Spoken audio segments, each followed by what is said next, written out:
Hi, Zizaran here with a interview with Path of Exile 2 developers Jonathan and Hrishi, and I'm honored by them joining me here today, and we're going to ask a lot of questions, and I figured we could start with you introducing yourself and what you do specifically at Grinding Gear Games. Yeah, so my name's Jonathan Rogers, and I'm the game director on Path of Exile 2, which is certainly keeping me busy at the moment. My name is Hrishi, and I'm a game designer on Path of Exile 2, mostly working on items and anything in that nature, which also keeps me very busy. But you're doing some PoE1 stuff as well. Yeah, when it comes to item stuff, you kind of help out there as well, for sure. And then there's ascendancies in PoE2 and a bunch of stuff. Yeah, it's a lot of stuff to do. Yeah. So I want to start by saying I actually really liked what you said in one of the previous interviews about a lot of people try to ask questions on behalf of other people and creating artificial problems that way. So I'm mostly asking questions that I specifically care about myself because I feel like I'll be able to ask better follow-ups. So there are some duplicated questions that I feel weren't followed up. So just wanted to say about that. But yeah, thanks so much for taking time to be here. No problem. And I figured we could start with sort of a re-follow-up. And I wanted to ask, is everything going to be tied to maps in the same way everything is in PoE1? Or will there be more standalone endgame? Because you did talk about how you really like Delve and stuff. What I'm asking about specifically is there a chance that we'll get a completely standalone endgame? So think about Delve with no reliance on maps, or Heist that is completely self-sufficient, so that during an entire league, you could go, I don't want to do the mapping system at all this league. It would be possible, but what I will say is that it's very important that anytime you can effectively choose the difficulty of content, you have to have some kind of tie to economic value in order to make it so that you can't do content that's too hard for you. So the reason why the map system is like the way it is effectively to ensure that, right? Because in order to earn access to higher maps, you have to do lower maps and so on and work your way up the chain. So any in-game system that you want to have that's independent of that would have to effectively do the same thing. And so that's kind of important. So like we do have some stuff. It's very hard to have stuff that's not economically tied to the map system in some way. Like in the case of Delve, you've got like Sulfite, which you sort of need to be able to get somehow. In order for Delve to be completely untethered, you have to be able to get Sulfite in the mine. And I guess the fear we would have around that is basically that it would become boring, that wouldn't actually be enjoyable in some way. So I guess we'd just have to feel confidence that it would be okay to be able to just do that forever in order for that to be okay. So I guess my follow-up there and like how I would solve that is actually a further question I have, but I feel like loot right now is very like homogenized in Path of Exile. I think it started somewhere around Legion where we started getting a lot of other league mechanics as rewards as part of Legion, right? Like you would start getting catalysts and other things like that. So I personally think that if any mechanic that was like that was the only place to get it, then you already have a reason to keep farming it there. And I guess my follow-up there is that something we're going to see in PoE2? Like things being very specific, the only place to get things? That's something I really enjoyed with Heist, that like Grand Heist was the only place to get replicas. Yeah, we definitely feel like having rewards tied to a mechanic and only that mechanic is definitely a good thing, and we will definitely try to be doing that going forward, I think, in PoE2 for the most part. Yeah, I mean, I think even in PoE1 we're kind of trying to walk back a bit some of the like other ways to get content. Like we've been kind of moving more in that direction. There was definitely a period there where there was like way too much like use of other leagues rewards, I would say. And yeah, I completely agree that like in order to make it so that like it's really good for diversity of endgame to have it so that each got rewards separately. Yeah. Awesome. Yeah. No, I totally agree with that. That's something I was really hoping to see with like less homogenization of loot. For sure, awesome. For sure. So you have talked about this a little bit, but a lot of the marketing so far feels to me personally is like very focused on the new crowd. It almost feels like you haven't really been targeting existing Path of Exile players. We're obviously not seeing a lot of endgame yet. Maybe that's because it's not ready. But yeah, we're not seeing a large amount of like endgame stuff. And also, I remember in a previous interview when showing off cosmetics and stuff, I know you guys focus on like making it very like readable and like easy to see what's happening. Um, do you think there will be any more targeting things for existing Path of Exile players that are getting increasingly worried that PoE2 isn't for them? For example, specifically showing off endgame, more really cool and complex interactions, like even the druid slamming the ground, volcano stuff activating. That was super cool to me. Right. More things like that. I mean, I think that it's sort of interesting because when we're making marketing, we have to make sure that we're not going to just completely alienate Yeah. a bunch of people who've never heard the game before. So we have to be really careful to avoid that. And I think that's why we kind of make sure that everything tries to be a bit more understandable for new players. So yeah, like I guess the assumption is that like as far as like getting really deep into the weeds, we can do that kind of thing in this kind of context more, and then our existing players will be able to kind of appreciate that. But when it comes to like releasing big trailers and things like that, it really needs to be kind of like, okay, let's make sure that people don't think that. I mean, we've already got a reputation of the whole like Path of Exile kind of thing going on, so we just have to be a little bit careful that we don't completely alienate people before they've even had a chance to try the game. And I guess the other assumption is that a bunch of Path of Exile 1 players are likely to want to try Path of Exile 2 out and find out the fact that all the depth is still there. They're likely to just to try it out anyway, if you know what I mean, and find that out. So yeah, I mean, effectively, it just means that a lot of the time, yes, we have to make sure that the marketing is more new player friendly. I get that. Do you think you would be open to, for example, doing a live stream with a streamer where you're playing Path of Exile and showing something akin to like, here, this is like a pretty good pace, this is like blasting? Yeah, absolutely, we should be doing that. But I think that we don't want to be doing that until we get a bit closer to beta release. And I mean, as we get there, I'm sure there will be a lot more stuff like, I mean, because there's going to be various events and other things like that that we'll get to as we get closer to the beta launch. And don't worry, I'm sure you will get your chance to try the game again. Okay, It's very cool. it's at some point. It's at some point. But yeah, it's really a little bit premature to be showing in game right now, I think, because there's still quite a lot more to do. I've sort of said before that we don't have like full progression testing that we can do quite yet, and that's becoming actually really soon to the Right. point we can do that. And at that point, we'll know what we need to do in terms of when getting to end game, getting like tuning the field to make sure that you feel like you've got that power progression all the way through the game, and then where you kind of end up actually feels good as well. So that's still something that we need to sort of nail down, I would say. Cool. Mhm. A problem for me right now is, especially with beasts and essences, I'll sometimes be fighting an essence or a beast that is like a Mhm. real fight and not necessarily tied to its reward either. Like it's not necessarily super worth it to fight it. Where I'll maybe be fighting it for a minute or two, and then I run up to the map boss and I snap it out of existence. How do you Right. approach making that different and balancing that in PoE2? Well, so the bosses are going to be a lot more involved in PoE2, right? Like a Mhm. PoE1 map boss is like, for example, there's Hailrake as a map boss, and if that lasted minutes, it's just going to be boring, isn't it? So, I mean, a lot of the bosses in PoE2 are going to have many different mechanics that you have to fight through and everything, and that on its own is going to be quite a bit different. But I believe there's also some changes Yeah, so in Mark, PoE1. there is some issues basically in PoE1 where because of the way that multiple mechanics can stack multiplicatively, you can get into a situation where there really is too much life, effective HP on monsters, due to that.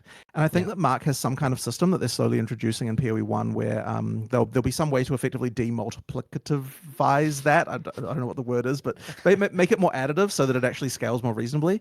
And I think that will mean that you sort of don't get as many of those sort of situations where something's just unfairly and ridiculously tough. Yeah. But at the same time, I wouldn't want to say that it will never be the case that a rare could potentially become harder than a map boss, because I think that it's cool when you do have a interesting combination of mods that just leads to a situation where something is interestingly difficult. But what we don't want is just like this thing is just impenetrably tough to the point where you just can't even like you're just scratching it.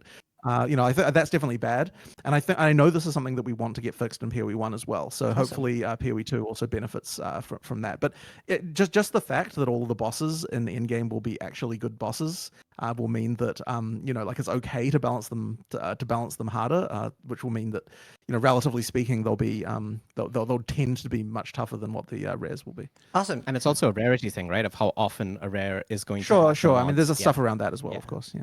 So from what I'm hearing, right, all or the majority of the map bosses are going to be like more substantial fights.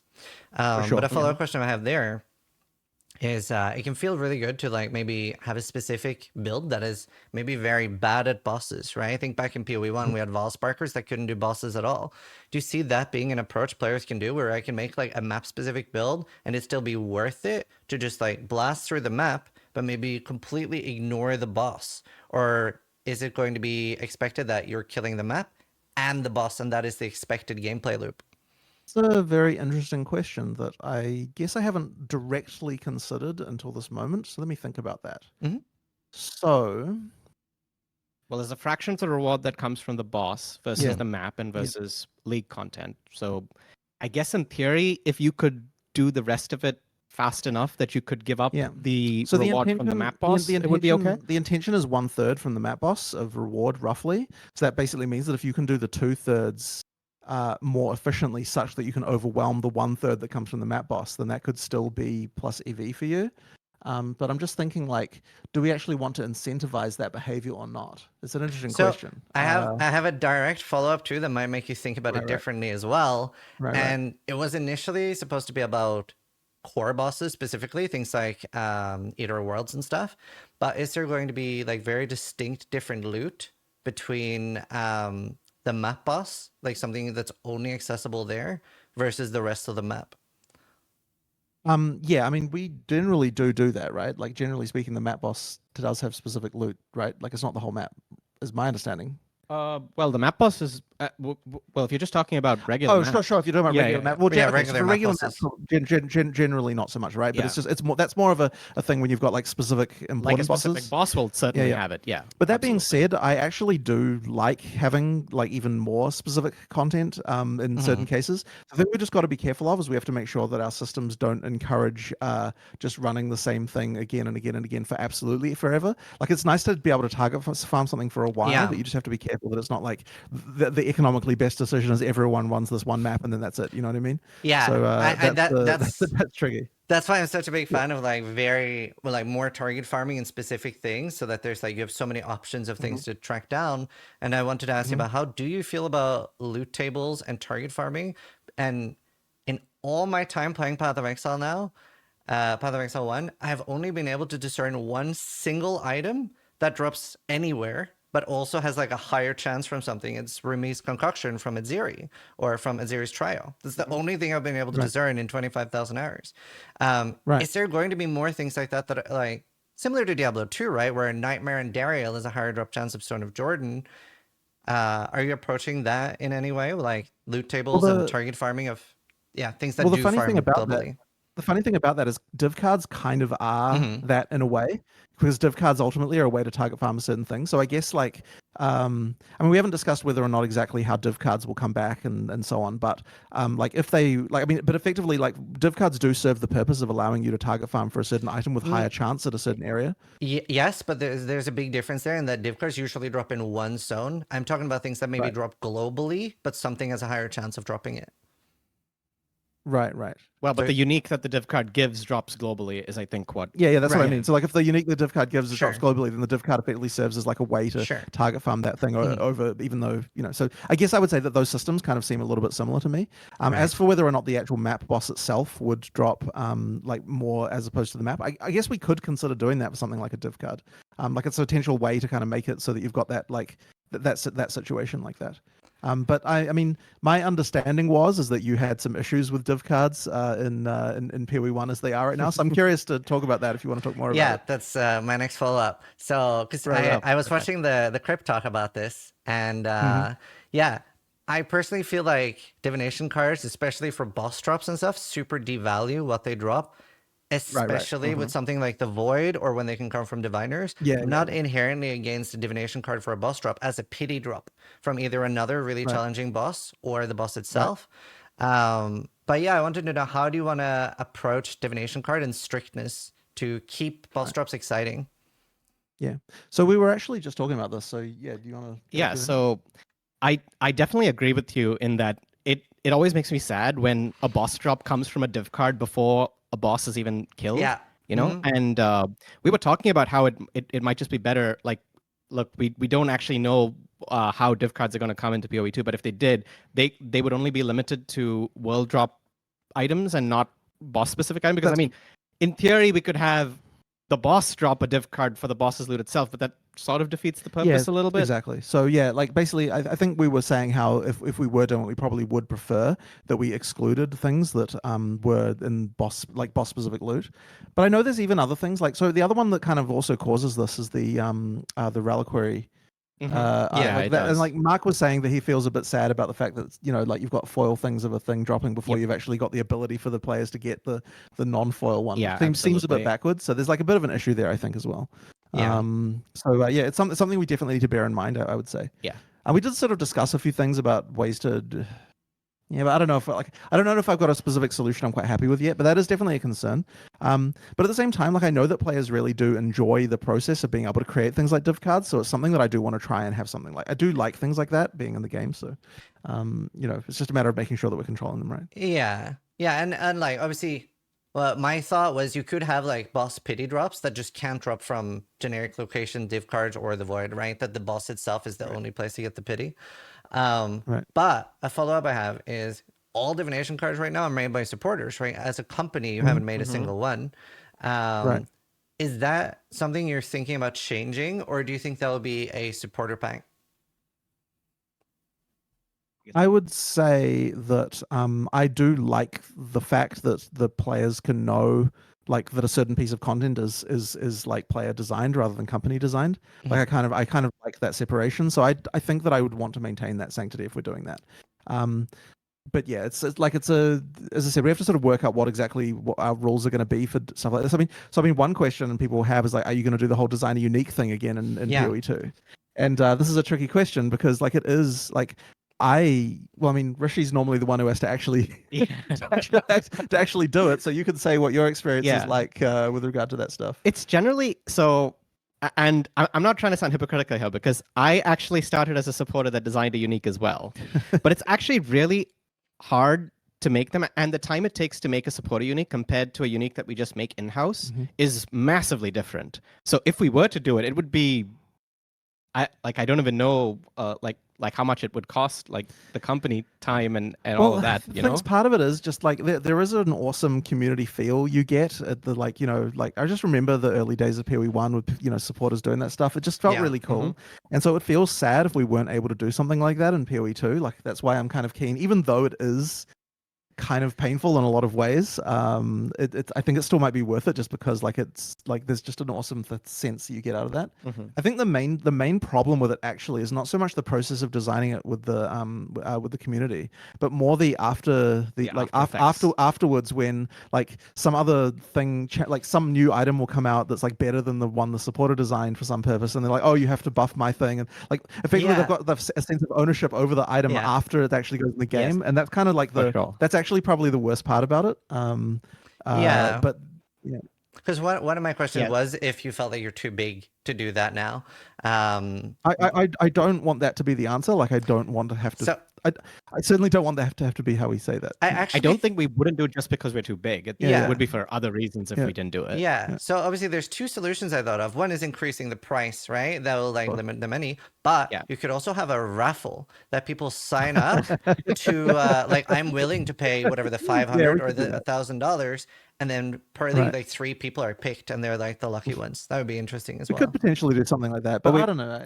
We've also done it as like like a contest, right? The winner of a race gets to do it. That was the most recent time I think that we've done this. So I mean, I actually think that there can be when you've got too few people doing it, can actually be an issue as well, because then there's this weird community pressure thing of like a unique will come out and then the community like, oh, you wasted your thing on this and this kind of stuff. So there's a little that's like some no matter what. That happens with the current supporter uniques as well, right? Like when someone designs a unique, they expect it to be at a certain power level, and when people decide that it's not, they sometimes don't feel like like they don't feel happy about the result at the end of it because maybe they didn't make it an item that was strong enough or whatever. So yeah, there are definitely a lot of issues too. Right. It's very cool that you're talking about that though. Are there any supporter related thing like the Valdos or the div cards or previously created unique cycle taxi? Is there any of that is going to be transferring to PoE2? Just some uniques, is my understanding. Yeah, so those things won't directly come into PoE2 like that. Mm-hmm. But for uniques, like, okay, so generally speaking, like, we want what we would call iconic uniques from PoE1 to be in PoE2, like in some form, like even if like there are changes or whatever, like anything that's kind of iconic, you want to be there in PoE2. And so effectively, like if a supporter unique happens to be iconic, then it'll come in, but not like it's a different unique now because like the Yeah. stats will be changed, whatever. It's like it's not supporters unique in the same way as it was before. But because it has become iconic, it can now be a unique that would be in Yeah, PoE2. like even if the stats are different, like ideally it'll still be recognizable of the item that it once was, and Sure. that sort of thing. So like So- a PoE1 player will look at it and be like, oh yeah, I remember that, I know yeah. what that item is. Yeah. So Voltaxic and Cloak of Defiance are very likely in PoE2 then. I would say. I would probably say so. Yeah. Yeah. Awesome. I've tried to have like a mix of questions, not so much like staying on one topic necessarily. But one I'm very curious about personally is cosmetics in PoE1 right now are very often tied to one specific piece of armor. Like right now we have flying, but that's only on the chest. Right. Would there be a possibility in PoE2 to have it that's just like, okay, your character can fly without it necessarily be tied to that exact effect? So we discussed this a little bit. Here's the thing, like, if we divorce the cosmetic completely from the function, I feel like you're going to end up with a situation where you end up kind of like with the cosmetics we were making back before, where there's like just a lot of like, I don't think it's as interesting. I do understand why players certainly want in some cases for those effects to be available on different slots or things like that. But I think that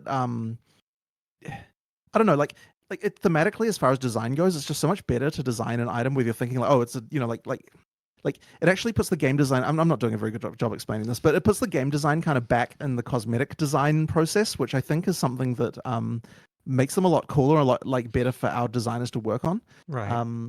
So it's kind of like I think there are maybe some cases where we haven't tied the function enough to the actual armor or piece, and that's the cases I think where players are asking for. Oh, I wish that this could be separate. Yeah, like flying specifically would be very cool to mix and match with different sets. Right. But the I think in those cases, maybe we should be considering doing. And I do think the MTX system needs to change somewhat. In fact, there are changes in the works, and the funny thing about that is that because the MTX system is shared between PoE1 and 2, that means that any change we make to that has to be in PoE1 as well, because they'll be the same. Yeah. And so I think that we do want to have like I think the slot-based system is kind of holding us back a little bit at the moment, and so I think that we need to change up how that works exactly. Like we still need to have slots with regard to like reskinning particular elements of your body. But I do think there's a lot of cases where you want to be able to equip something not in a slot so that you can have just like a list of just like here's as many things. And I think we even added a thing for that technically. I think we even did a thing for a couple of microtransactions recently for that in PoE1. Although yes, I think we might have done. But I feel like I definitely think that more stuff needs to kind of work like that. And we might end up going back and changing a few things to make them a little bit easier to equip in that way. But it's at the same time though, I wouldn't want to say that we want to get away from the idea that mechanic and an item should be divorced. Okay. I think they should be unified because it at least a better design. Okay. Yeah. Next question is about Detonate Dead. It's a very hot topic. And you've talked about how it's very important to improve the visual clarity, make it very easy to see. But I feel like in a game like Path of Exile, there will always be moments where it's like it is under something, whether it's your filter, whether it's like a lot of effects and stuff. Like there will be like a perfect storm where it just is under something. Is there a really important need for it to be tied to corpse health when it's a monster ability? Well, you feel strongly about Yes. this, so you can answer that. Okay.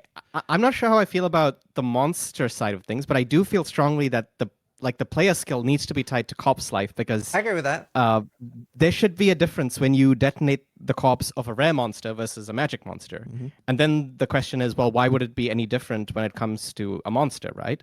Now, and I feel the real problem is that there is a lack of telegraphing, right, on the monster side, really. Like, the telegraphing change we want to make really should make it so that you can see it. Like, I don't think it will be impossible to see once we've done the telegraphing change that we want to make. Yeah, like basically, is it okay for a monster to detonate like another rare monster's corpse, and it takes 5 seconds or some large number of time, before it detonates, but it will kill you if you stand there? I think that should be okay as long as you can see the telegraph clearly enough. Do So you the think question is basically, can we make the telegraph clear enough, Yeah. right? I guess, but do you think it's good that there are, because Detonate Dead can become untankable, right? Like borderline untankable. Do you For think sure. that's a good thing that like, you possibly cannot tank this hit? I think that it is okay to have some mechanics like that. I mean, it's not like I'm saying you want to have something like that every day, Okay. but the ability for something like that to be able to happen, I think, is fine. Like, it's not like, like I don't think we should have a policy of like there are no one hits or something, like no one shots at all in the game ever. I don't think that's a good idea because I think it handcuffs you a little bit too much. Yeah, so that's that. I guess that's sort of how I would feel about that. Is you just want sometimes that, and it makes for interesting stories and sort of stuff like that to happen, right? Like if it's unfair, that's a problem, right? That is a problem. But if Yes. it's just like, but if you were warned, you screwed up, you should have known better than that, and it's on you, then I think it is okay for that to happen sometimes. You still know she cops exploded the cops of the boss, I know, right? I know, it is great, but I'm also a big fan of being able to like, pre-prepare. I think that's a very important approach to hardcore Right. Oh, to for like sure. math out and think like I am now immortal if I play in a certain way. And yeah. Right. But yeah. That's fair. Should complete immortalness be possible? Well, I mean, I guess you want the occasional thing, right, to make it possible for you to die. Yeah, that's fair. Yeah. That's a good answer. Well, pretty much direct follow up. How or are you? Yeah. Can you talk a little bit about how you're going to approach making monsters dangerous in PoE2? Because the game pace is going to be very different. And if I recall, a previous answer was that you felt it was dangerous or hard to make monsters dangerous when players are one-shotting the screen without on-death effects. So is the approach to that going to be different in PoE2? As far as making monsters dangerous go, like I think that the one interesting thing about that is that the mechanics of the average monster in PoE1 are probably generally less complicated than they are in PoE2. Oh yeah, there are some monsters that have more mechanics than some bosses, right? And from PoE1, Yeah. sure, yeah. And so like that means that in your general mapping, like there will be more complexity around like some of the stuff that can happen. In terms of like the difficulty, I mean, so like, I think like maybe part of what we're talking about before, with the thing you were referencing, was to do with like basically how fast can a monster kill you and that kind of stuff. Like can you get one shot and this kind of thing. Well, also just like what type of mechanics can we expect to see? Like I really like volatiles, barriers, the mana ring, and things like that. Okay, so you're talking about rare mods specifically. Sure. Yeah. Oh, I mean, sure. I mean, like that. I mean, that stuff. We actually need to do like a whole refresh of more mods for PoE2 around the stuff. There needs to be a lot of design stuff like that. I wouldn't say we need on death effects to make. I wouldn't agree with the idea that we need on death effects to make things hard. Like it's a thing that can make something hard, but I don't think that it's like required. But yeah, I mean, it's just a matter of like designing more rare mods and and things like that. I mean, it's an area that we can do. It's sort of hard to be a bit more specific than that without like I wouldn't say there's like one thing that makes it hard, right? Like it's just a matter of like we add a bunch more mods and make things. I guess something I'm curious about then is I would love to hear how you feel about on-death effects, and also talk a little bit about any mechanic like that volatile, mana ring, etc., that you like or don't like. Well, I think I talked a bit about on death before, and basically the idea that on death, what it does is it means that you get something. There's something you have to play around when you're killing monsters in a pack. It's not so much that we want you to just die after you already won. It's a matter of like, okay, so as I'm approaching killing this pack, I just need to be a little bit careful because I know that there's something that's going to happen. So I like take them out one by one, or I'm just a little bit more careful around that stuff. So that's just that's the purpose that mechanic is intended to serve. Yeah, like that's what that's for. But I mean, ideally, it's not like that's the only thing you should be careful about, right? There should be many different things that you're worried about when it comes to when it comes to this stuff. Yeah. And then was there any that you really liked? Or didn't like? I don't know that I would single out any one thing in particular. I don't know. No, not really. I mean, generally, it's just things that make you approach combat differently is what we like, right? Right. And that's, I know, not a very specific answer, but that's really what we're trying to go for when it comes to you see a mod and you're like, oh, I need to approach this fight differently than what I would normally do. Yeah. And just to make sure, I can't remember exactly. Obviously, there's a lot more pausing and stuff in PoE2. Does that mean that we can expect? This might have been answered. Can we expect to pause when we're talking to a vendor or something like that? Like, say, for example, one of the merchants in the current League Affliction, right? Like being attacked while talking to them. Yeah, right. It's very frustrating. I haven't actually I don't think we've actually talked about talked those. about Okay. that particularly. Something that we could do. I agree, it's kind of lame when you're talking to a world vendor and then monsters are coming up and Yeah. attacking you. Yeah, because it's so frustrating So right now. I'm in affliction, and yeah. I'm like, I kill all the monsters. I look, I wait 5 seconds, and I talk to the vendor. 10 seconds later, there's a monster gnawing at me, and I'm like, Yeah, Right. yeah, bro. I know. I think that what my preferred solution to that, and there's no reason we couldn't do this in PoE1, would be to like. I wonder if we can like. No, you got to okay. You just got to be really careful of exploitation. But I kind of feel like I'd rather do something like monsters don't aggro on you while you're talking to a NPC or something like that. Just because I like pausing, like when you pause the world, it is like you do notice it, right? Like stuff stops, like like if there's anything happening, like if you talk to an NPC and like fireball stops moving across the screen, like it does seem a bit It was very nice, I not gotta say, in Ultimatum. right, right. Really like that. I mean, yeah, but that's a little bit different, right? They've got like a different thing going on with that. But as I said, I prefer thematically for in most cases to do some kind of like monsters don't aggro on you while they're talking to a vendor kind of solution because I think Mhm. that would be more thematically good. But I do Okay. understand that that's an issue, and we should really fix that because it's not very nice when that happens. Yeah. Yeah. Awesome. I would love to talk a little bit more about respecing and respec costs. I know you've talked previously about like making it free is not a good option. But have you considered making the early game more accessible? I think that is probably as somebody that like all of my content specializes on new players, and I almost feel like I'm doing them a disservice if I tell them to play around and experiment. The reason for that is a lot of people then come back like, hey, I'm level 60, my build does no damage. How do I fix it? And to a level 60 player who's new to Path of Exile, the only solution is make a new character, which does make some people quit. So something I was thinking about, like, for example, making regrets count for 5 times the amount at a low level, or free respecs until level 50 or 60. Something like that. You have any thoughts? Well, I don't really enjoy the idea of a mechanic working differently early on and then, it changing at some point. And really this is going down to understanding what passives are going to do to you, right? Like That is a big part of it. But I mean, Also, just to like experimentation. right. yeah. Right. I guess it's funny because this one does come up a lot, and a lot of people just propose, "Oh yeah, you should be able to just free respec when you're low level," because it seems like an obvious answer to this So kind of problem. But I guess I don't think that's a good solution. I actually love that right, there's a Yeah, cost yeah. and that your things have impact. Um, right. but it almost feels like permanently punishing the player when they're new and they don't understand. Well, I Because guess there's two things that I guess to break down that particular thing. It's like the main thing there is that they don't understand, right? And like the don't understand part, I guess, is what I'd want to target, is because like ideally the best goal is to make them understand the impact of their choices. I mean, we talked before about how we want to have it so that you can see when you go to allocate a skill what the exact effect on your character will be as far as like DPS on your skills and stuff like that. And I think that will go a long way. I just yeah, like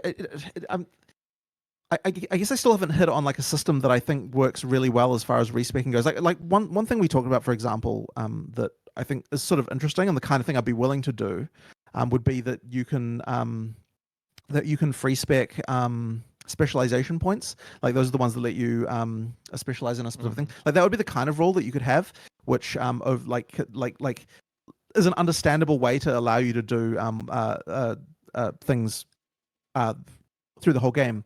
But you do start to run into issues where you'd have to make sure that you can only do it in town because you don't want to be able to respec like in the middle of a mid-fight. boss fight. Like, they throw like a fire attack at you and you just respec in a fire into fire resist, and then you do an ice attack, and then you're like, oh, so I'll respec back. That kind of thing would be not good. Yeah. But that's the kind of thing that I'd be more okay with. But like so there has to be like ideally there'd be some kind of consistent rule that allows you to feel like you're not losing the character of your character, for whatever that means. Yeah. While also kind of, I don't know, it's a tricky one. Like, I mean, we do get asked this all the time, right? Like, it's one of those things that like it's just a constant issue on people's minds. A minor thing too is I think we've made at least, like, I guess this isn't completely done, but the passive tree is meant to have more generic nodes at the start, and then they start becoming more specialized as you travel further out. I mean, that's sort of true in PoE1. It is sort of true. It is true. But we're trying to make sure that is the case, right? And that can kind of mean that you don't really have that sort of issue as much either. But yeah. So you've said that it's going to be more indicative on the skill tree how much something is going to do for your build, right? Mm-hmm. Will you be able to sort of let's say that I, instead of left clicking a node, I right click a node and it anticipates that you have that. Will you then be able to see it without having enough points to go there? Because a big problem I see is, let's say that somebody starts as a marauder, right? And they end up traveling all the way up to witch instead of down to duelist, right? Because Yeah. they didn't know like what kind of nodes to expect there and stuff.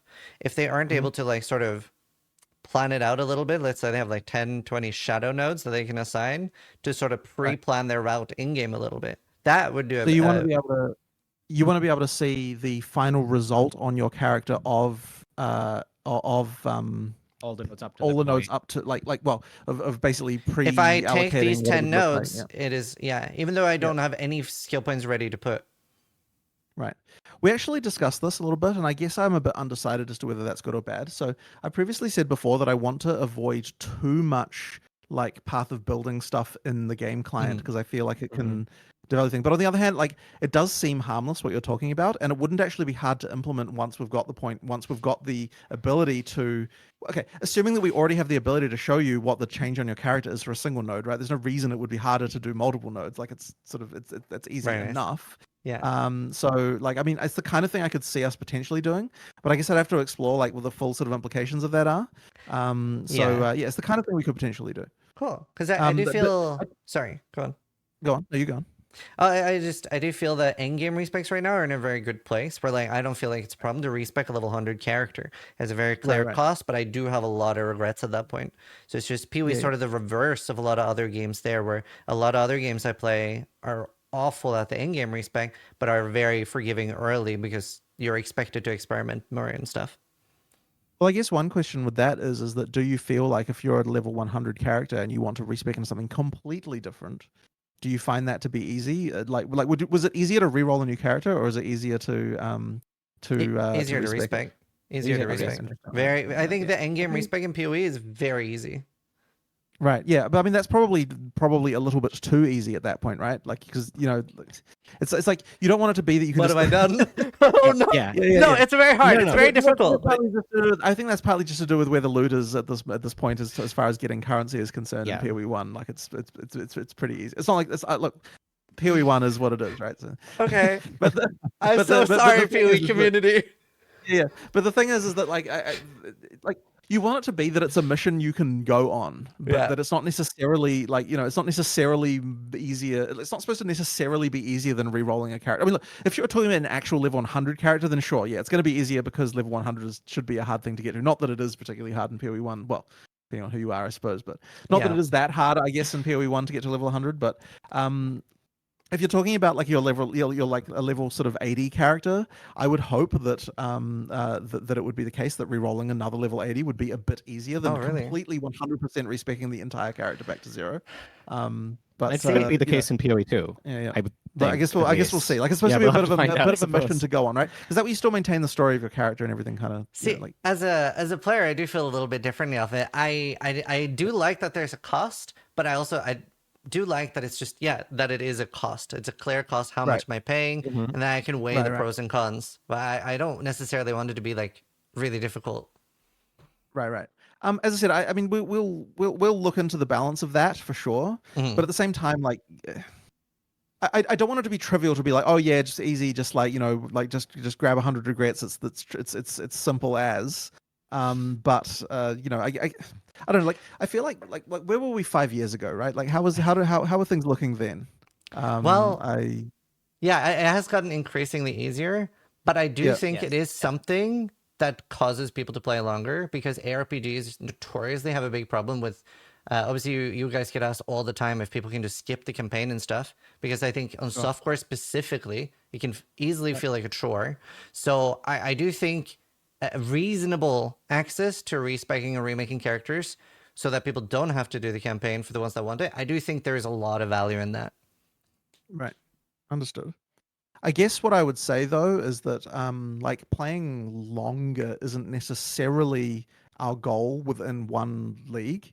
Like we want you to come back and play every league. We don't necessarily want you to play a single league for like all 3 months, if you know what I mean. So like the argument really, like I guess when you look at it from that perspective, it's like we want you to try out something again next league. I'm not that I guess I'm probably coming across negatively here because I'm just gonna, for sure. Which I want to try and make sure that I'm saying, okay, I'm not necessarily out there to be like, okay, let's just make respecing really hard. Like that isn't really my goal. But what I will say is that I kind of want to. The primary feeling here is just, making sure that you feel like my character isn't just like a.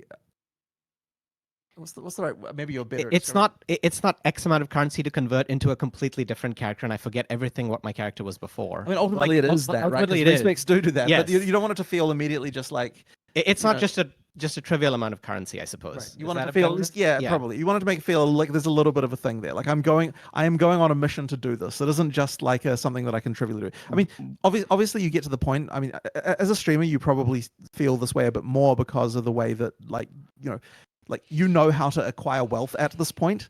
Like so therefore, like the wealth cost probably doesn't seem very high. Yeah. But I guess I would say that I would hope that for the average player, at least, average player, I would hope that it would feel like a cost that is like, relatively significant for them to feel like, oh yeah, this is something that I would have to embark on. It isn't just like a, like a. Oh, I think. Oh, I just cut out a little bit there. I think I heard all of it. I think I just disagree a little bit, but that is something that could be off-putting to people in the game, I think. So be interesting to see how you approach that. I mean, since this is something that comes up a lot, I will like discuss it more with Mark and Hrishi and stuff like that. Because I mean, look, one thing that is important to me is that if there are issues that the players are worried about, that we don't dismiss them. Like that's really something that's ultimately really important. And I think that it's kind of the philosophy that I've had more around PoE2 is like no excuses about the stuff. Like if people are bothered by something, then we're going to find a way to deal with it. It's like, so like if that's still really a concern, then we may have to go further than what I would feel normally comfortable with going with. But it's kind of like a I guess like it is something like, okay, there are areas that you can get to where like I feel a certain way about something, and if the players feel differently, at some point I just need to find a way to change my opinion. So like maybe that will be something that needs to happen here. Yeah. But I'm hoping that it doesn't, and that we'll get this to the right place. Cool. But like if I certainly do, like if we're in beta and people are still complaining about respecs, then we're fucked up somewhere. So like we need to make sure that that's not a thing people are going to be complaining about. I think that's a good take. And another thing that's important to consider too, the better someone is at the game and the faster someone is at the campaign, the less they're going to mind it too. Like I personally don't mind doing the campaign because I do it in 2 or 3 hours, but there are so many people that maybe even after a few thousands of hours of Path of Exile still do like 10, 15 hours through the campaign. And to those people especially, I know it does feel like a chore. Right. Understood. Yeah. Very different question next. Is the private league system something that is staying in Path of Exile too? Yeah, we'll definitely keep it. Yeah. I always hope that there are more things we could do with that, but it's kind of one of those things that ends up not really getting a huge amount of development time. But there's no reason. I mean, look, it'll just work as it works in PoE1 without us having to do anything. So there's no reason for it not to stay. But it'll be nice to do some more to it in the future. So I have some extra ideas there for private league system things. Something I've always wanted to see, and I want to know how you feel about it, would be, let's say, a month in or 2 months into the league, crazier options unlock for private leagues, but they're tied behind a void league. So maybe you can have some positive mods, or maybe you can change the entire way the game feels, but it's like a month or 2 in. For those that really want to, they don't really want to continue playing other games than Path of Exile, right? But they do want maybe a different experience. So we do want to be a little bit careful around positive mods. I don't know if you want to talk about that. Well, there's always the danger of positive mods making it so the game is a lot more gifty right before the next league comes out, and then there's like this big, difference. The issue is like, okay, let's say we had a league mod on private leagues for whichever reason made it really easy to get Headhunter. What that would mean is that everyone can effectively just try out what it's like to have Headhunter, and they lose that aspirational goal as a thing that they might want to do next league. And so we just want to be really careful that we don't make it so that like we trivialize what it means to get a certain item in the game by making it so that like, oh, this is just like in this private league you can just do that. I guess that's kind of the main fear around having positive mods. Like, well, but basically around that. So, but is it necessarily a problem with, let's say that Like, I end up not really enjoying those positive mobs. They're not for me. So I play every league start. But let's say, for example, Empyrean, right? He loves these positive mobs. So instead, he waits like a month into the league and is exclusively playing on these like extra leagues. Still playing the same amount of time. I'm basically asking, Right. is that type of fun bad? It's not a question of playtime, like for us. It's really just comes down to not wanting to compromise for others. The feeling, like if you know that someone can easily get a headhunter without having to go through the thing that they went through, even if it is in another league, it can still kind of devalue just the whole experience of that. Okay. And so this is kind of the issue. Like we want, and this is another reason. So another thing people ask us a lot is like, oh, why don't you increase the drop rates of things in SSF? The reason why we don't do that is literally the same reason, that we don't want to make it so that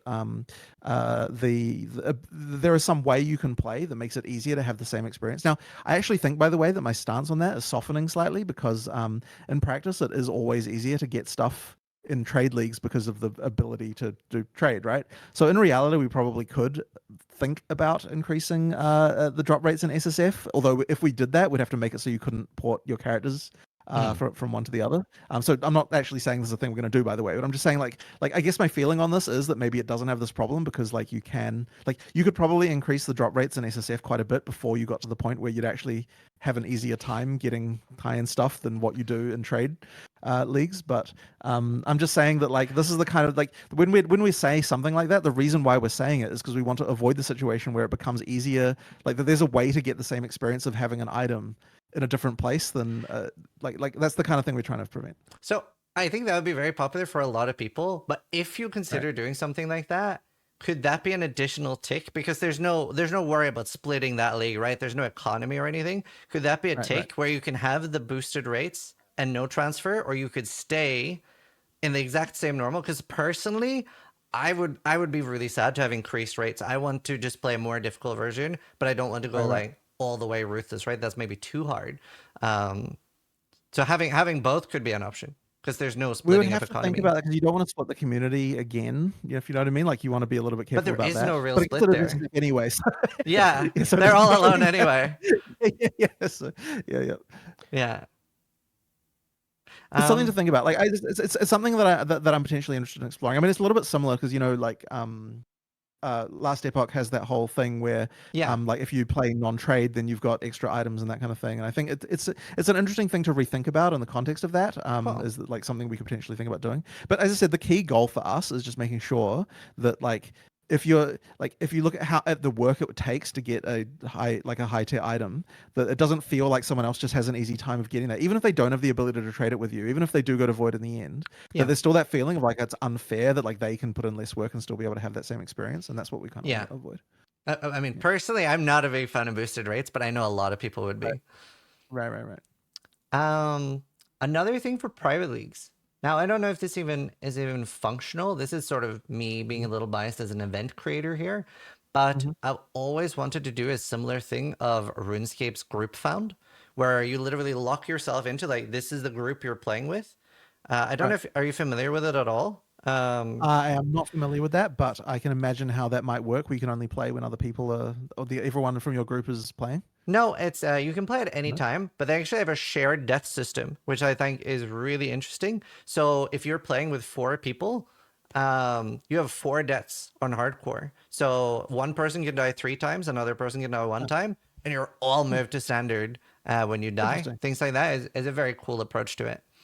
And you can just only play and trade with each other, but you can still see the ladder of other peoples that are doing the same thing. Right. So the yellow text in global, stuff like that. Right. Understood. I mean, look, we could probably do some changes around here, but I can't say it's exactly top of my priority list as far as implementing stuff goes. Like there'll probably come a time when I want to do more stuff around that, because I mean, I do like those kinds of features. Yeah. Just a matter of getting time to do it. Very cool. But that's cool. This is probably my dumbest question. It's very silly, but I really just want to hear your response to it. So visual clarity is always going to be a problem. Would an enemy skill filter be too silly? So Time Crisis had a red ring around bullets that would cause you to, like, when you're about to take health damage. So something where you're choosing like, these skills are what I want to see the most, but I don't want to see auto attacks, or I don't want to see like this ability is not dangerous to the way I'm starting my character. Well, I don't love it, I have to say. Yeah. I don't love it. Look, I mean, this to me it feels more like look, if this is still a problem in PoE2, I'm really hoping it will not be a problem in PoE2 because we've managed to sort out a lot of the visual clarity issues by just like by it with a lot of other ways that we achieve that, if you know what I mean. Yeah. I the idea of being able to have some skills you can't see does bother me quite a lot, I have to say. That's fair. I mean, I understand you're opting into that in your situation, Yeah, but like yeah. still, I worry about this, and I worry about what it would make.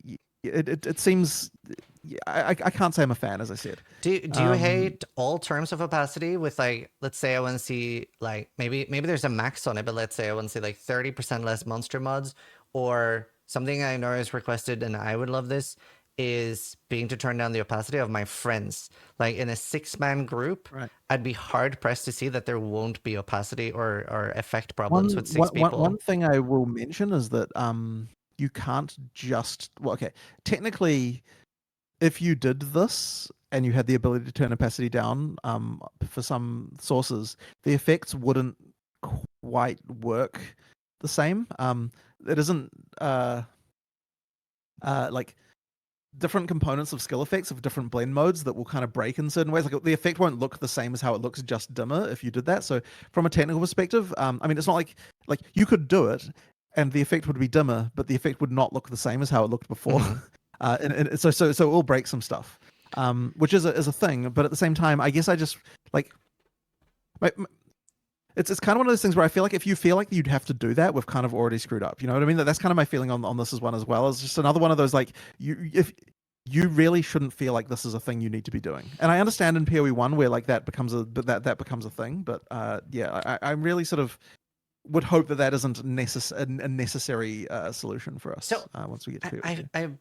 I feel like with a game like Path of Exile, if you have a 6-man party, there must be some builds that would be visually cluttered with 6 people. No, you're right. You're right. You know, on some level, it is impossible to completely solve that, right? Because we do have the ability to generate a lot of projectiles and things like that. There will be some visual clarity issues. Like, it's impossible to completely remove it.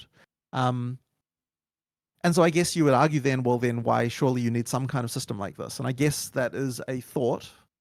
I don't know that I have a decent answer for you there because, like, you know, it really is a challenging one. Yeah. Maybe there can be a max minimum opacity, like you can't turn it down below 50% or something. So you still see them. Oh, I mean, if you can do it, you'd want the ability to go it all the way because that isn't really like, you know, if you had the ability to do that, you might as well do it. Okay. Because you're already suffering from the brokenness, then you might as well just let it be broken all the way to 0. Right. But it's like, you know, it's one of those things where like my reasons for disliking it aren't. Like, even though I said that stuff about the technical issues like that isn't really the main concern for me, like, if I'm being honest. It's kind of just something to do with the whole, this, like, the world should be some kind of consistent reality, you know? Like, as soon as you've got this thing where, like, I'm turning off, like, you know, certain skill effects, it's like, you know, and maybe that's more of an excuse than it should be. Like, maybe I should be more okay with this kind of thing, but, because at the end of the day, you are opting into it. But I guess it's like, yeah, yeah, I find it difficult to be okay with just turning off certain effects. I do find it difficult, for sure. It's a tough one. Yeah, I mean, I will have another discussion about this as well because once again I understand the desire, but the hope is that in PoE2 you're not going to be feeling like that's a big of an issue because I think that's definitely in PoE1 is absolutely a problem, right? Like, for sure it is. In Path of Exile 1 right now, we have like Searing Exarch and Eater of Worlds and stuff that have rollable invitations. Personally, I feel like these boss mods are a little bit like dull because they're just map mods. Like, there's not any like, you know, faster projectiles, or the Maven memory game is longer. The Maven memory game is faster. Is there going to be a similar invite system in PoE2 where you get a boss that you can roll? And if so, is there a potential to actually get boss specific mods rollable? I think this is probably just one of those things where it's like in PoE2 the systems will be quite different, so this question becomes kind of not really like part of the same.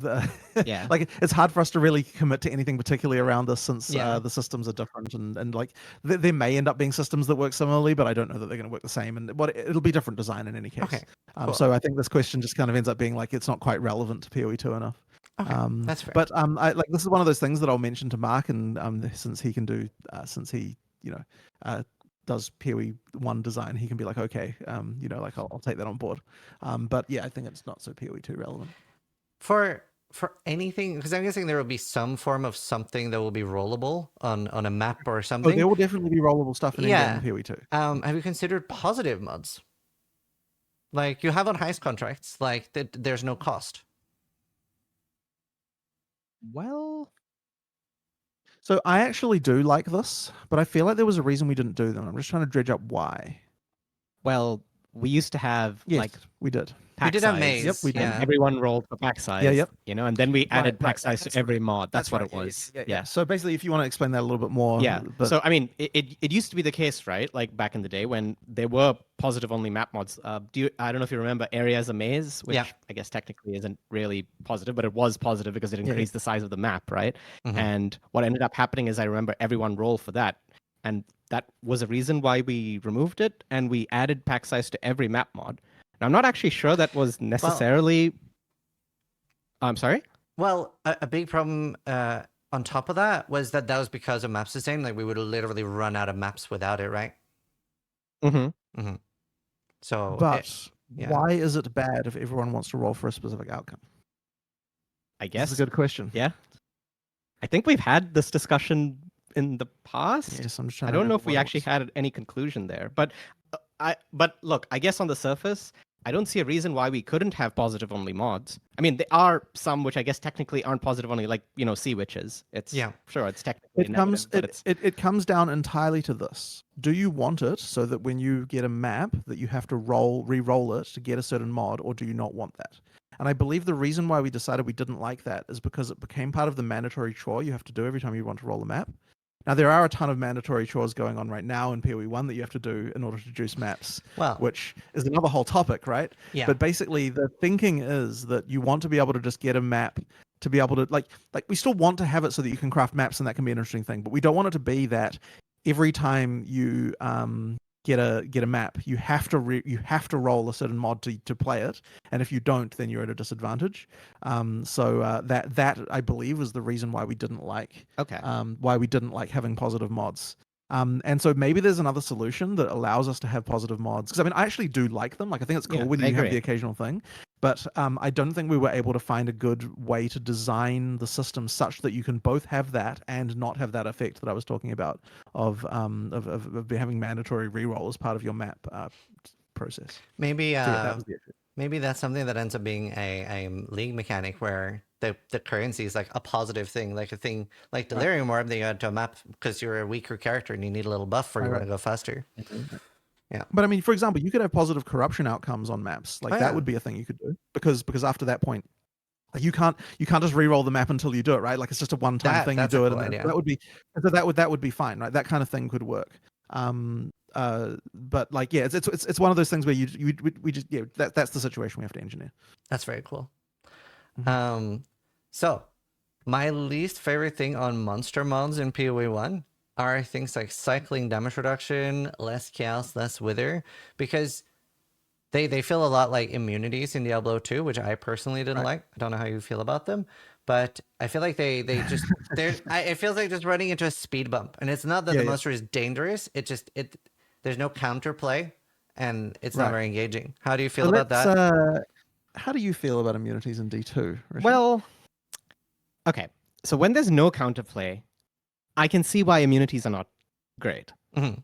But there should be some counterplay to this, right? Like, for example, and I'm not saying this is necessarily the best solution, but in D2, having two elements was your way to solve immunities, right? But it was certainly in D2, it was a huge controversy. Yeah. The immunities were a big controversy in D2. Absolutely. Yeah. Because it wasn't there at the start, right? It got added. Yes, it got added by, I don't remember the patch number, but yes, it got added, and it was a big controversy for sure. I'm guessing from your question that you don't like immunities. You don't like immunities? I hate it. It's my least favorite thing. I do like really challenging monsters like spark mages and stuff, or some of the coolest monsters in PoE. The goats, amazing. I love them because and strangely enough, I kind of like revenants. I hate that I kind of like them just because I have to focus so much more in this map. So I do like dangers. So we aren't going to have immunities in PoE 2. to be clear, right? There want to be no actual like. Well, okay. Well, I mean, I say there won't be. We shouldn't have a situation where we have a like, oh, your build is just completely like cannot do any damage due to due to a specific monster mod. But let me tell you why it is that designers do like having these kinds of mechanics in there, and the reason is because we want there to be dimensions to your build you have to focus on, right? So the really obvious one is offense versus defense. Another one that is another and it's really hard to have more things you have to focus on as a thing. 'Cause a lot of stuff just boils down to some kind of DPS and some kind of defensiveness. And so then there's Magic Find, which is another one where basically like if you have another dimension, which is the ability to do Magic Find, then that means that now you have to consider, okay, do I want to trade some of my offensiveness for Magic Find? It's like another thing to trade off against. Now, one of the things you can also have people trade off against is more types of different damage. Like if I have to have a way to do if my primary build is fire damage, then I have to have a way to do not fire damage in the case where something's fire immune, and that means that I've got another thing. Like I have to sacrifice some of my potential power in my primary element to be able to do something else should the situation arise. So this is the reason why designers like it. Yeah. On the other hand, players do find it very frustrating when they've kind of got there. They want to be able to focus on their one thing. So I'll put another couple of interesting elements out there. So number one is that in PoE1, because of the way six linking is, you kind of can't easily focus on more than one thing. And in PoE2, that's not really the case anymore. A, you've got multiple six links, and B, you have the dual specialization system as well, which means you can have the ability to do multiple, at full effectiveness, multiple damage types on your build. So that means that we could, if we wanted to, have immunities and have it so that your character, we could expect of you the ability to do that. Yeah. So as I said, we're not going to do that. We're not going to do full immunities, but it does mean that we can make some of the resistances in some cases more punitive and have that be okay. But that definitely goes against what you were just saying about, having like that less wither and this sort of stuff. Like that kind of stuff does get nerfed by that. So the question is that what we should be doing? Given all of that context, what do you think? I'm interested to hear your feeling about it. I just feel like I get to a roadblock. I feel like what's more interesting, I don't mind like extra life, because for any character, like I just feel like my specific build is being punished, and for all the other stuff, I don't notice it. So I do like when a monster is like extra life. I'm probably the only player that likes Soul Eater. Even when I'm playing with Steel Mage, I will shout it out like Soul Eater, and we'll focus that monster down. So I think that's okay. Like I like dangerous monsters, but like any form of build targeted immunity, it's just not something. So wither is one that I think is too specific for sure. Like I probably wouldn't be fine with doing like, okay, this exact like one skill is getting targeted. Well, whether exists in a lot more. Well, sure, okay, yeah, sure. But then, okay, but the question is fire damage, for example, right? Like, is it okay for a monster to have like minus 90% fire damage on it? Is that okay? I hate it personally. You hate it. Fair enough. Okay, understood. So this is one of those things where, if that's the case, then what we're saying is that you are not expected to do multiple elements, which means that then the dominant strategy is always going to be to all in on a certain element, right? And that's the concern. So in order for that not to be the case, you have to be getting something else out of the different. If we want you to be focusing on multiple elements, you have to be getting something else out of those elements. And what that effectively means is that we have to be more like we have to make sure. I mean, so there's a reason to do lightning damage, right? Because of shock. And so it's like so therefore we have to make sure that the power you are getting for adding lightning damage to your build is higher than what what you would be getting if you were to all in on just fire alone. And like that's effectively just makes our lives a little bit more complicated designers, but that's fine. I mean, you can do that.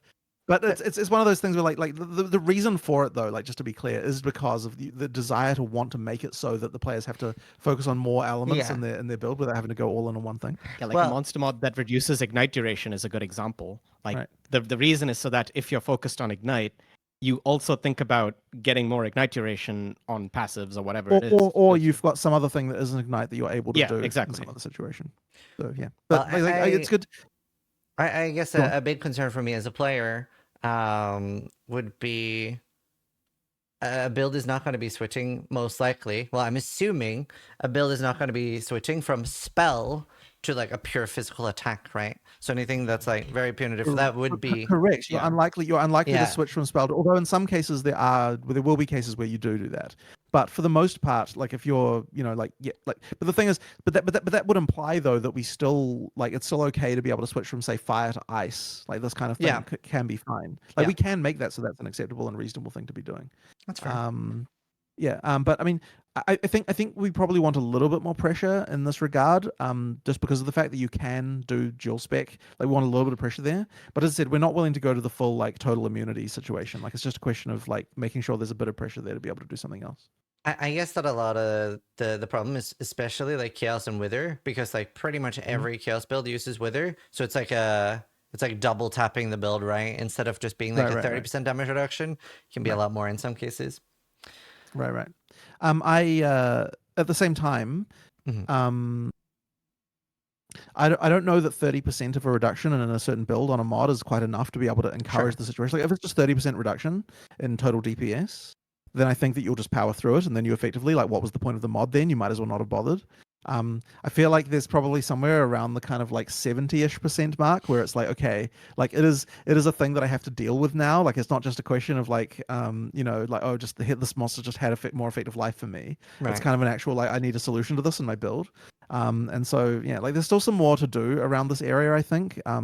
But I think that you do need to have some situations. I personally think you need to have some situations where a monster frustrates you and you want to find a solution in your build to deal with that. Yeah. But on the other hand, I do hear the fact that you don't want full immunity. Like I absolutely get that. Yeah. And I also think minus 90% is probably a little bit on the high side as far as like, you just. Oh. Just explain why it is. I think we why it is that dropped out there. Do that. Are you good? Yeah, we lost our cameras. Oh. Uh-oh. They're back on. We're sorted. Right, cool. So yeah, it dropped out a little bit there. You might want to repeat what you said at the end, like the last 10 seconds. I don't remember anymore. It's fine. Okay, well, it's all good. Yeah. Well, one thing I was thinking of was, I think for me personally, what really like makes it stand out is that it's one monster, right? There's one monster that's something I've cleared everything else, but it's one monster that's there. It would maybe feel less annoying if, let's say, this map has a lot of monster types that are maybe like, I know this monster type has 50% lightning resist or 30% lightning resist. Then for that map, I'll be more incentivized to use my cold skill or my fire skill if I am using multiple. Right. Yeah. I guess the thing though is that if you can tell in advance for a given map that a given situation is going to happen, the more likely outcome for that is that you're just going to not run the map. And so you just end up with like, okay, these maps I can't run. Like what I'm saying is like I mean, this is already the case that with map mods that we have right now, right? Where there are certain map mods that you're just like, okay, this map mod destroys my build. I just don't run it. So like if it's only to do with things that you can see in advance, then that means that then you're not encouraged to actually modify your build to contain a solution to the thing. Otherwise, like you just avoid the situation happening in the first place. Well, I think it is a little bit different because you would still in PoE2, you like you said, you do have more tools to deal with it.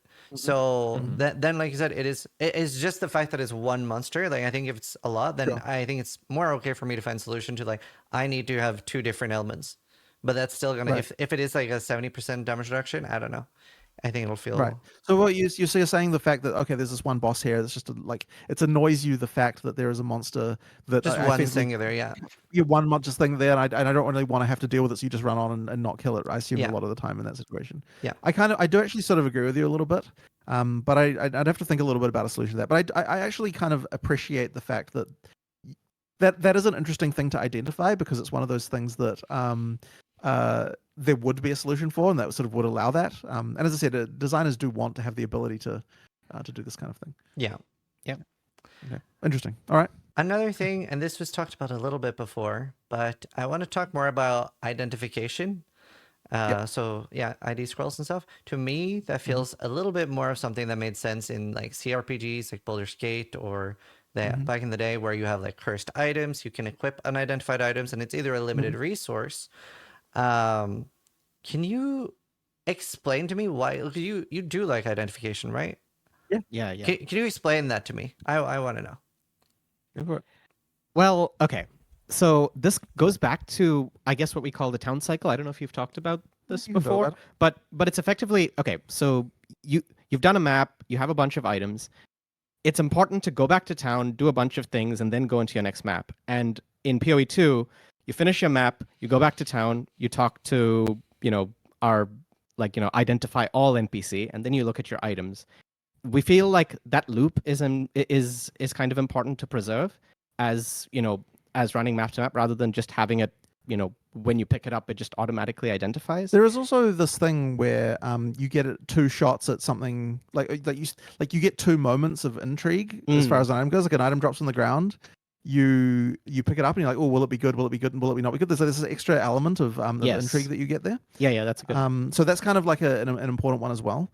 And that's like one of those things that it's just a game feel thing, right? Like if everything's identified, once again, it's just another sort of devaluation of the experience of picking up an item. And I understand that might be hard to appreciate with the number of items dropping in PoE1, but the idea is when you see an item drop, you're like, "Ooh, what is that?" And it is like an unidentified rare item of some kind. And then you take it back to town, and then you get a second moment there when it's like, "Oh, what's it going to be?" And then you identify it, and then it could be good, it could not be good.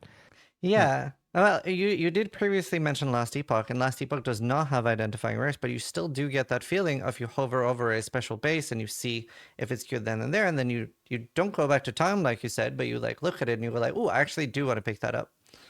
So you still can have that exciting feeling without the identification part. I don't know that I fully agree that it's the same. There's also the concern that I think it's to do with okay, I'm just trying to think if there's anything about that.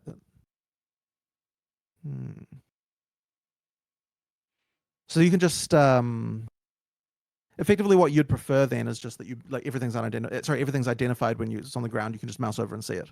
Yeah, and wouldn't that mean though? Well, wouldn't that mean though that loot filters just mean that like you just filter out absolutely everything and then you don't. So yes, but there's the second follow-up. Because something that was talked about during your Ziggy interview, which I was screaming internally because there was a misunderstanding, and they asked you about smart loot, and there's two definitions of smart loot because Chris referred to smart loot as what was called loot 2.0, which was that there would be a lot fewer drops, and this is similar to the end of heist with Grun Heist, right? Like that both the items there and talisman would drop. Not necessarily like if you're playing a barbarian, it's going to be a barbarian item, or if you're playing a witch, it's going to be a witch item, but that the item makes sense. So if you're dropping an axe, it's not going to have like added lightning and added fist, right? That it would be a more well-rolled and smarter item. Well, but then maybe less items. Okay, I'll clear up, I guess, a misconception of what the end of heist loot was and what talisman was, I suppose. Sure, go for it. So sure. The way that was done, which is why we haven't done it since, is because we basically told the item exactly what mods to roll. And that feels a bit distasteful to me because we are telling you these mods are good, you only want these mods on an item, we don't want these other mods on this item. And that shouldn't be how, I guess, items roll better. Where we just say an item must have 3 resistances and life and nothing else. And every other mod is basically reduced down to 0. Yeah. And that is what I guess the items at the end of Heist do. And I believe Talisman for that one league. And that was the reason why it was changed back. Because it was like we said Talismans roll with these particular mods rather than rolling with its entire mod pool. And I don't know that we should be telling people that these are the only mods you should care about. Anything else that rolls on this item is another way to look at this, to frame this issue, I guess, a little bit, which is that, okay, there must be bad outcomes. Hopefully we can agree on that, right? Like you don't want every item to be great. Yeah, absolutely. So the question then is what percentage of outcomes should be bad? And well, that really is all it comes down to, right? Because like what percentage of items should be bad at the end of the day, right? Whether or not they're bad because the numbers are bad or because the mods happen to clash or whatever, ultimately is irrelevant to the player, I think. What matters is just what percentage of items should be good, right? And I think we've talked a little bit before about the fact that we need to make sure that there's less items on the ground. There Yeah. definitely should be less items, but we also talked about the fact that we want to preserve like value. So clearly, in some way, although we're not ready to talk about exactly what's going on, somehow, some way, there has to be a way to reduce the percentage of bad outcomes, but then also drop less, right? And I don't think that the way that we want to be doing that is by making it so that we care about what mods go together. And the reason I don't want to do that is because I don't think we should be making that kind of decision for the player, Right. like about Yes, what kind of exactly. things like should go together. But we should in some way make it so that there are less bad outcomes as a percentage of overall item drops in order to be able to drop less. And so that's really our task. So hopefully that kind of like philosophically arrives at where Yeah. where we kind of need to be to kind of like to make the drop system good. Have you discussed something like the higher item level an item is? It blocks some mods, like you physically cannot get tier 6 physical or below. It is part of Yeah. the conversation, but the system. So we have a system designed.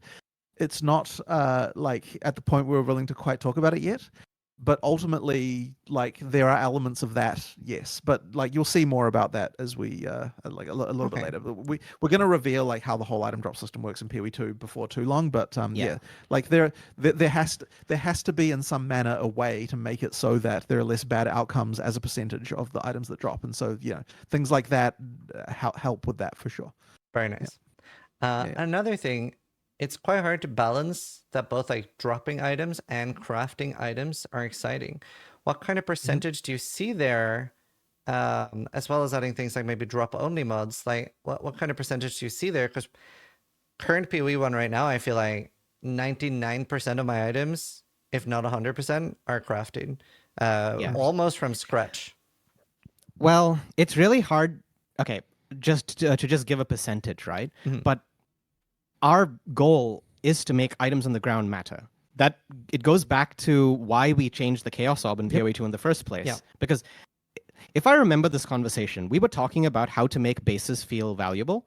And we were like, oh, should we add more bases at the upper end? And we should do that. And then we kind of eventually landed at the idea of like, well, how rare can you possibly make a base? Because you always can reset the base. And then we realized that the problem was that due to the existence of the Chaos Orb, the Alteration, and I guess Scour to a lesser degree, every item that drops is the same thing.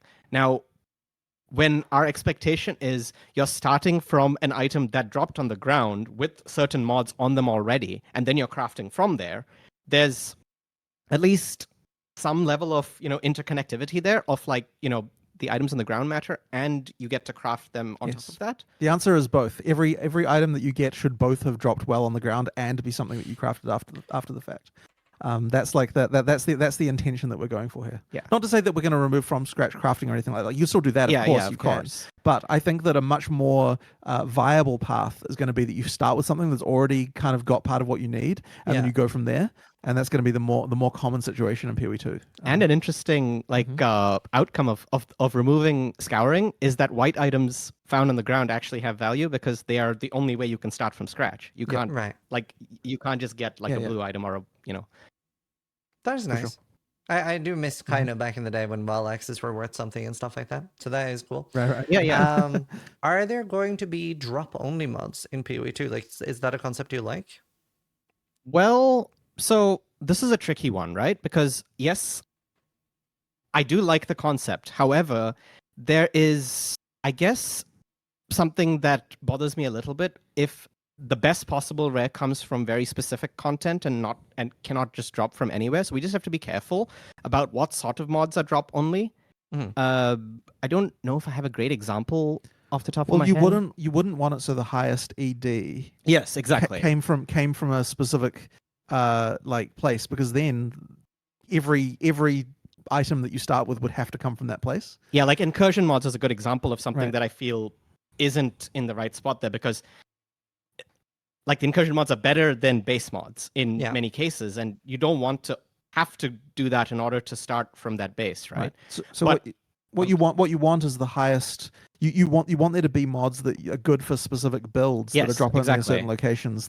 So if you're playing that build, you're like, I want to start from this. But not everyone has to make the same decision. And as long as there's diversity there, I think. So as long as the mods are niche, I don't see why we couldn't do drop only mods. I guess we haven't really talked about any in No, particular, but we but will have. There will certainly be drop-only Yeah. mods. There will Okay. certainly be. And do you like? And it's actually better in PoE2 than it is in PoE1 to do that because we already have the expectation that a lot of the time you're starting from a dropped item anyway. Very cool. So do yeah. you like mailed items and things like that? well, that's a little bit different, I suppose, because again, there are some veiled mods that are just better in many cases to base mods, and requiring you to do that content specifically to get access to it isn't great. Well, But- why not? Why is that not great? Because I personally love when Well- there's a specific area I have to go to and target farm. Well, it's okay if there's like a specific build that does that, right? But Mhm. it's not so good if every single build needs to do that, because then you lose the feeling. Okay, there's this feeling that I think is important to preserve, where any random skeleton that you kill can drop the best item in the game, and you sort of lose that if every single build wants to go towards a specific type of content in order to get the best possible thing. So that's why again, if these mods were more niche or more build Right, specific, okay. I feel like it would be okay. But it's just that if it's so globally better, that's where I feel like it starts to become an issue. Right. Okay. Yeah, I see that. I see that. How do you feel about item syncs like Valor, Recombinator, and things like that? And is that something we're gonna see? Definitely going to have Valobs. For sure. Absolutely. Yes. There needs to There be is no way that will not exist. There needs to be stuff like that. But What about yeah, Recombinators? there will be. Well, I don't have an answer for you Yeah, about that not one sure. right now. Okay. But the Varlob for sure, and that's a good one. And in a way, item syncing is more the case already with the way that Chaos Orb works in PoE2, because like you can have an item that can be good and then you use it like to make it a bit better and then it screws it up, and because you can't scour it anymore, it's like that then becomes a useless Yeah. thing for most people. So that kind of stuff can happen now. Yeah. I just Recombinators was my favorite PoE feature so far, so I had to ask about it. Okay, sure. I mean, look, we'll definitely think about that one. I mean, look, there needs to be an assessment of a lot of the like all of those things as we go Yeah. forward. So Yeah. we'll talk about whether or not they can go in. Awesome. Mhm. I have some questions about pausing and how that's gonna Yeah. work. Did you think about having like right now in the party menu, you have some options, Mhm. right? Where you can have like free for all filter or something. What if the party leader can also set things like only the leader can pause, anyone can unpause?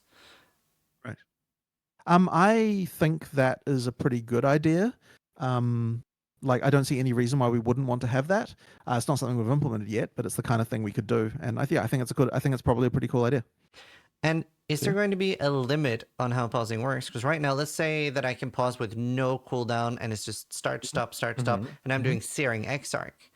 It'll be incredible. Like it kind of like almost like removes the fireballs, right? You know exactly. we're just talking about Yes. that as well. okay. And well, I guess there is no limit on Well, how pausing There works. isn't a limit. There isn't And a limit. we're not going to put one on there. So we do have to deal with the fact that there is no limit on pausing. Mhm. Which might mean something like the memory game may not be possible because you could pause, write down what it is. And I mean, then- that's just. I mean, look, we've done that mechanic. We don't need to do it again, and it Yeah. wouldn't work in a world of pausing. So Yes. we wouldn't do that one. As for Searing Exarch, though, I think that that's the kind of thing that you would want to be possible. And what we were discussing is that like it might be that there's some boss fights where we have to black out the screen when you pause. Okay. And that's just a way of dealing with that. Mhm. I don't think that's relevant in most boss fights, but there might just be a few that we're like, okay, let's just do Let's that. just And we'll just add a feature for that in a few cases to make that possible. But I think because if that was the case, then I don't think that would really compromise Searing Exarch particularly. That does just add the extra step that you like record your gameplay and go look at the recording. Like, what was it before I I mean, paused? I guess at some point, I just maybe, but like, Yeah. come on. I mean, what would I don't No, think. no. Surely it's better to just get good. Than Oh, it is to do that. absolutely. I just Yeah, like yeah. thinking of how to break Yeah. things. yeah. A final question I had with pausing is it going to just jolt back into like unpause, as in like everything is fully up to speed, or is it going to like Yeah, zoom? it will. Yeah, Okay. yeah. Yep. Cool. It is. Very cool. Oh, so this is there were going to be things that are rollable and stuff, but I wanted to talk about like the invites for Maven bosses, Eldritch bosses, etc. if there is a system like that in PoE2, which you didn't want to confirm if it was or wasn't, Mhm.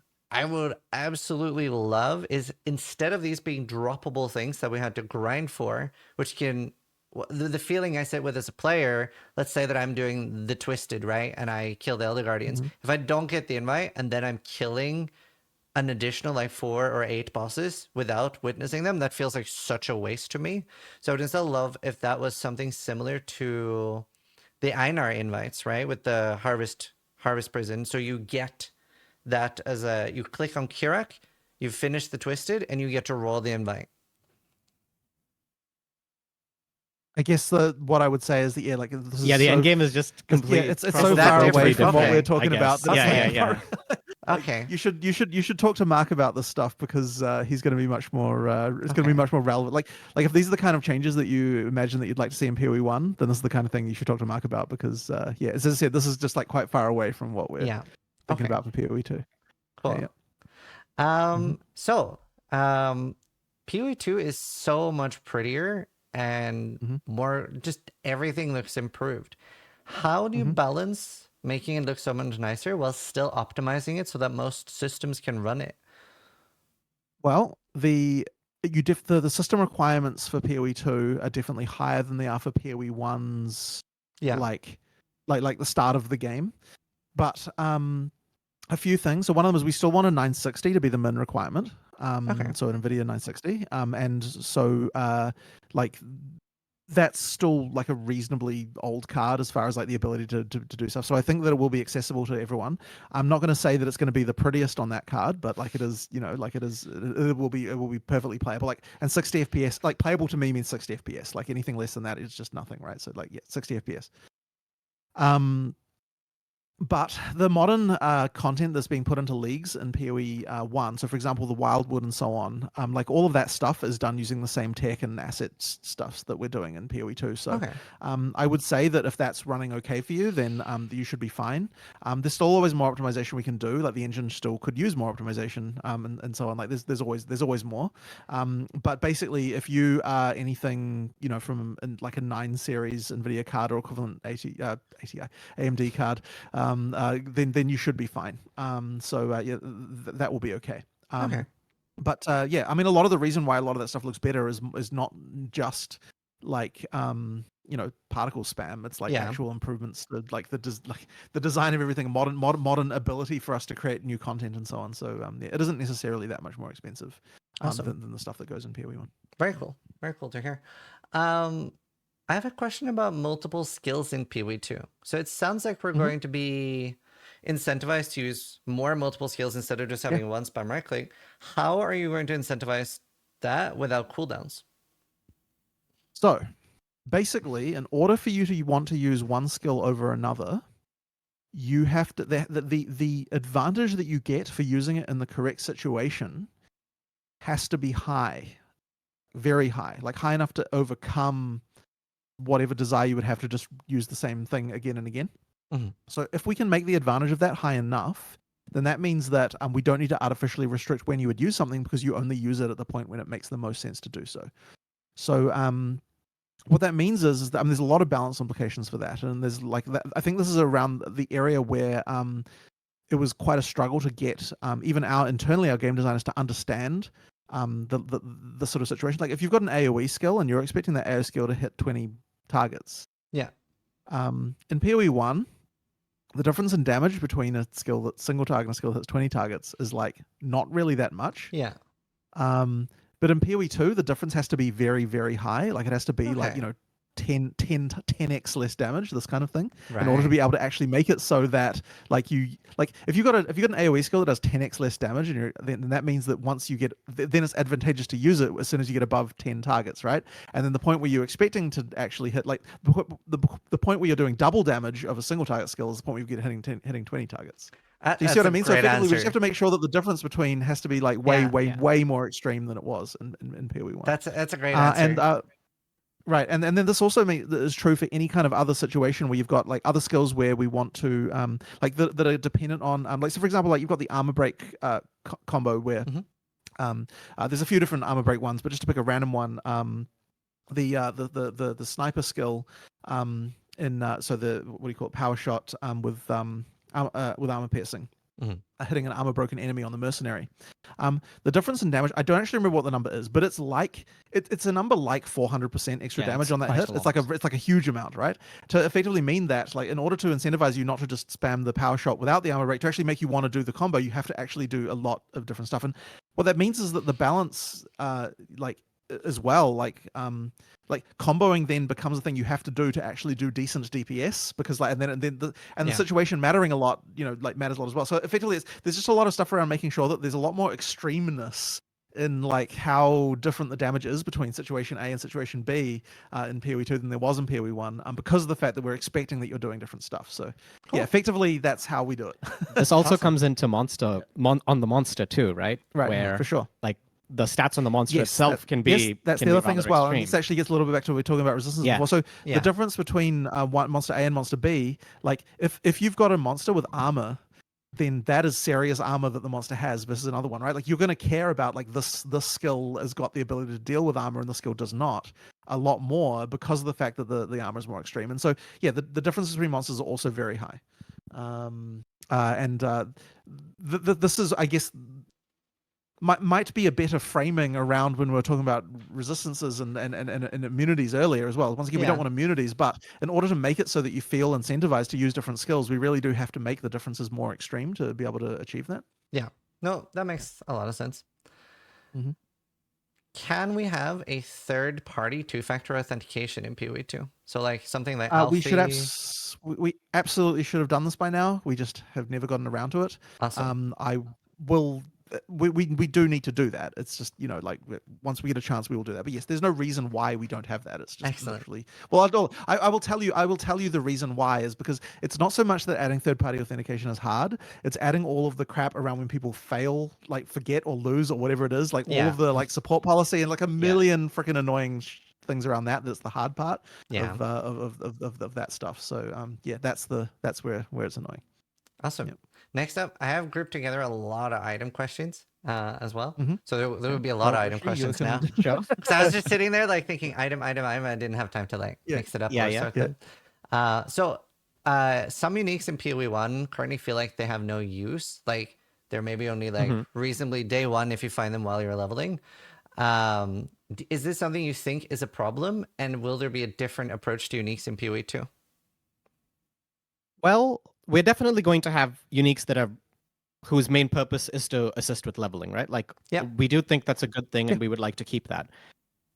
As for uniques that don't have a use at all, so in general, our philosophy for uniques is that they are puzzle pieces, right? That combo with something else. Maybe they don't combo with something else immediately. Maybe they combo with something later on. But they basically, well, they're meant to be unique, right, as it were, and they might be strong for your build, they might not be strong for your build, they might be strong for person A, they might not be strong for person B. So in that case, I would hope that the value of a unique is different from person to person, in that, you find something which maybe you don't have any use for this, but somebody else might. Yeah. And I guess that is really, I mean, I don't know if that's really different to our philosophy in PoE1, except for, I suppose, learning some of the things that worked and didn't work over the years. I mean, in Magic the Gathering, you could complain that there's a lot of useless magic cards, right? Yeah. But the reason why that you have a bunch of things with interesting mechanics on them is so that there's a library of stuff, so that when someone puts together some interesting combo, or there's like some new unique comes out that enables something, that it just means that suddenly, this thing that was useless before now becomes something that's useful for something else. So yes, like we like to have a library of stuff that's just kind of out there, and I think it's good to have that stuff. oh yeah, and it's also especially fine if like. It is nice to have the experience while leveling of, I found this weird thing and now I'm gonna use that for a while, and so it is fun to have like just while you're leveling, stuff like that. I think that's good. Okay. And in fact, recently, so we've been doing a bunch of low level unique design in the last month or so. Oh, cool. Yeah, we've been starting like every week. We've been basically doing a review of there's a bunch of low level uniques that we're doing at the moment. So that's very I fun. like really crazy too, Yeah. compared to what you would think of PoE1 uniques, at least. Yeah, that was my next question. Do you approach unique items differently in PoE2? Like, I would say already items without life can feel a little hard and stuff. So I would love to hear about like the design philosophy. So, okay, I don't know if the approach is different in that respect, where more so that we just sort of know what works and doesn't work after years of experimenting on what does and doesn't. Like uniques without life. So I guess I'll address that. So we do want uniques to have a cost to put on, such that your entire like every single slot isn't just I have a bunch of uniques on, right? And sometimes that is accomplished by the uniques having a downside. Sometimes that is accomplished by the uniques not having resistances or not having life or not having, whatever it is. But so I would not say we would want to lose that necessarily, but really what it means is if a unique doesn't have life, its unique property needs to be either powerful enough or special enough that it's worth giving up that life for. That's kind of really what our job should be, to make sure that that is the case. We just to put it more succinctly, we don't want every slot on your character to be uniques, and if that's to be the case, then having it so that you still need rares for something, and those rares being useful for doing things like life and so on that you're not necessarily getting from your uniques. Yeah. Then that's sort of how we achieve that. And so it's interesting because it's a way of having a downside on uniques without actually being explicit about there being a downside. It's just the downside is that if you're going to have a build full of uniques, you're not going to have very much life on your character. Yes. Right. That makes sense. And with Magic Find stuff in particular, quantity was removed, correct? Yes. Well, player quantity. Player quantity basically doesn't exist in PoE2 to avoid the And if item rarity still is a stat, is that something that needs to be both a prefix and a suffix? It is. So we have made changes to the mod pool, right? Okay. And on every single thing. I believe it is not both a prefix and a suffix on most slots, but it is on a couple. Okay. And those slots are particularly because they are supposed to be more leaning towards, finding rare items or whatever. So maybe rings and stuff. Did we really not? Because it used to be a prefix and a suffix on all item slots. Yeah, right? it's a prefix and a suffix on, I believe, helmets and jewelry, and it's only a suffix on the other slots where it rolls. Right. Okay. Yeah. I think I might be misremembering, but It's a big game. It's a lot to remember. Yeah. No. I'm talking about how we changed it, not what it was like. Yeah. I know. Yeah. For unique items, are there any big technological advances that lets you do new things, like giving more skill points or additional ascendancy points? Which, with my knowledge, that was not possible in PoE1. Well, it wasn't that it wasn't possible. It was more that I guess it was annoying because you would have to make it so you couldn't unequip the item or some other thing to prevent you putting it on, getting the skills, and then doing it. It always comes down to working out like how much time will it take to implement this massive unique, and is it worth all that time for one particular unique, right? Now, as for technological advances, I don't know if there's anything major in particular, but there are a lot of system changes that have happened. Like, for example, conversion has been reworked, right, in PoE2, and Leech has been reworked. I guess we haven't really talked about it, but it will be. And when systems change, they usually allows for more design space, but that's not, I guess, really what you were asking. Yeah. One thing that has improved a lot and is affecting uniques quite a lot is that it is way easier for us to make new animations for player characters. Oh yeah. And to do armors and interesting rigging things and all sorts of stuff like that, which means that there's a lot more little special things going on with uniques along those lines. Like in PoE, in PoE1, we would never like make a weapon that had a custom like attack animation or something like that. Yeah. But in PoE2, we can do that because it's way easier. Because like we've got one rig now, so that means that we can do that, and it just works across all characters. And like it's just generally easier to do like little custom things like that. Like there's some cool stuff around that. Which also leads into like custom skills on uniques, right? Because we can actually have a custom skill with an animation that it's ties a lot into easier. it. It's a lot easier to do that kind of thing. So yeah, I mean, there's even like little details that I guess we could have done before, but they just become a lot easier with like like you can have like a unique where like when you that has little graphical elements where like I think we had one where as you get hit it charges up, and then there's like a thing you can do when it like discharges, and you can see it on the weapon like the charge going up and this kind of stuff. Like there's little things like that we can do. It's just easier to do that kind of stuff in PoE2 with the modern art pipeline and everything. Very cool. So it's not to say that there's not really so much tech, it's more just that like it's easier for us to do that stuff due to the fact that all the art is modern and all of the stuff that we've got going on with the engine overall is more modern.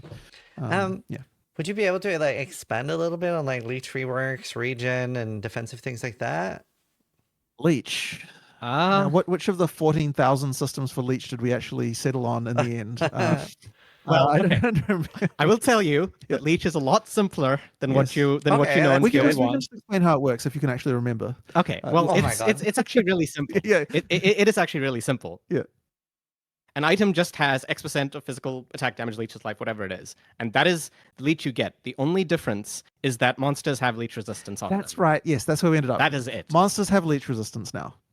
Ah. It's that simple. So It's as you go just through, that so simple. as you go through the game, the monster's leech resist increases in order to counter the expected The, whatever the, the exponential damage roll. Right, right. Because So then- you yeah, want leech to scale off of your damage, right? Like Yes. it's Yeah. sort of not Yes. leech if it doesn't So do that. yes, it says a percentage, and it scales as the percentage goes up. It increases linear as you would expect, and also it like so everything about that works as you would expect. The only Yep. difference is the monsters have leech resist. That's all it So is. I have an important thing here. Is the Yep. is the purpose of this leech resist to make some things or some bosses immune to leech, or is it just to counter the exponential scaling? The purpose is to make it so that as you get through the game, So it should be consistent.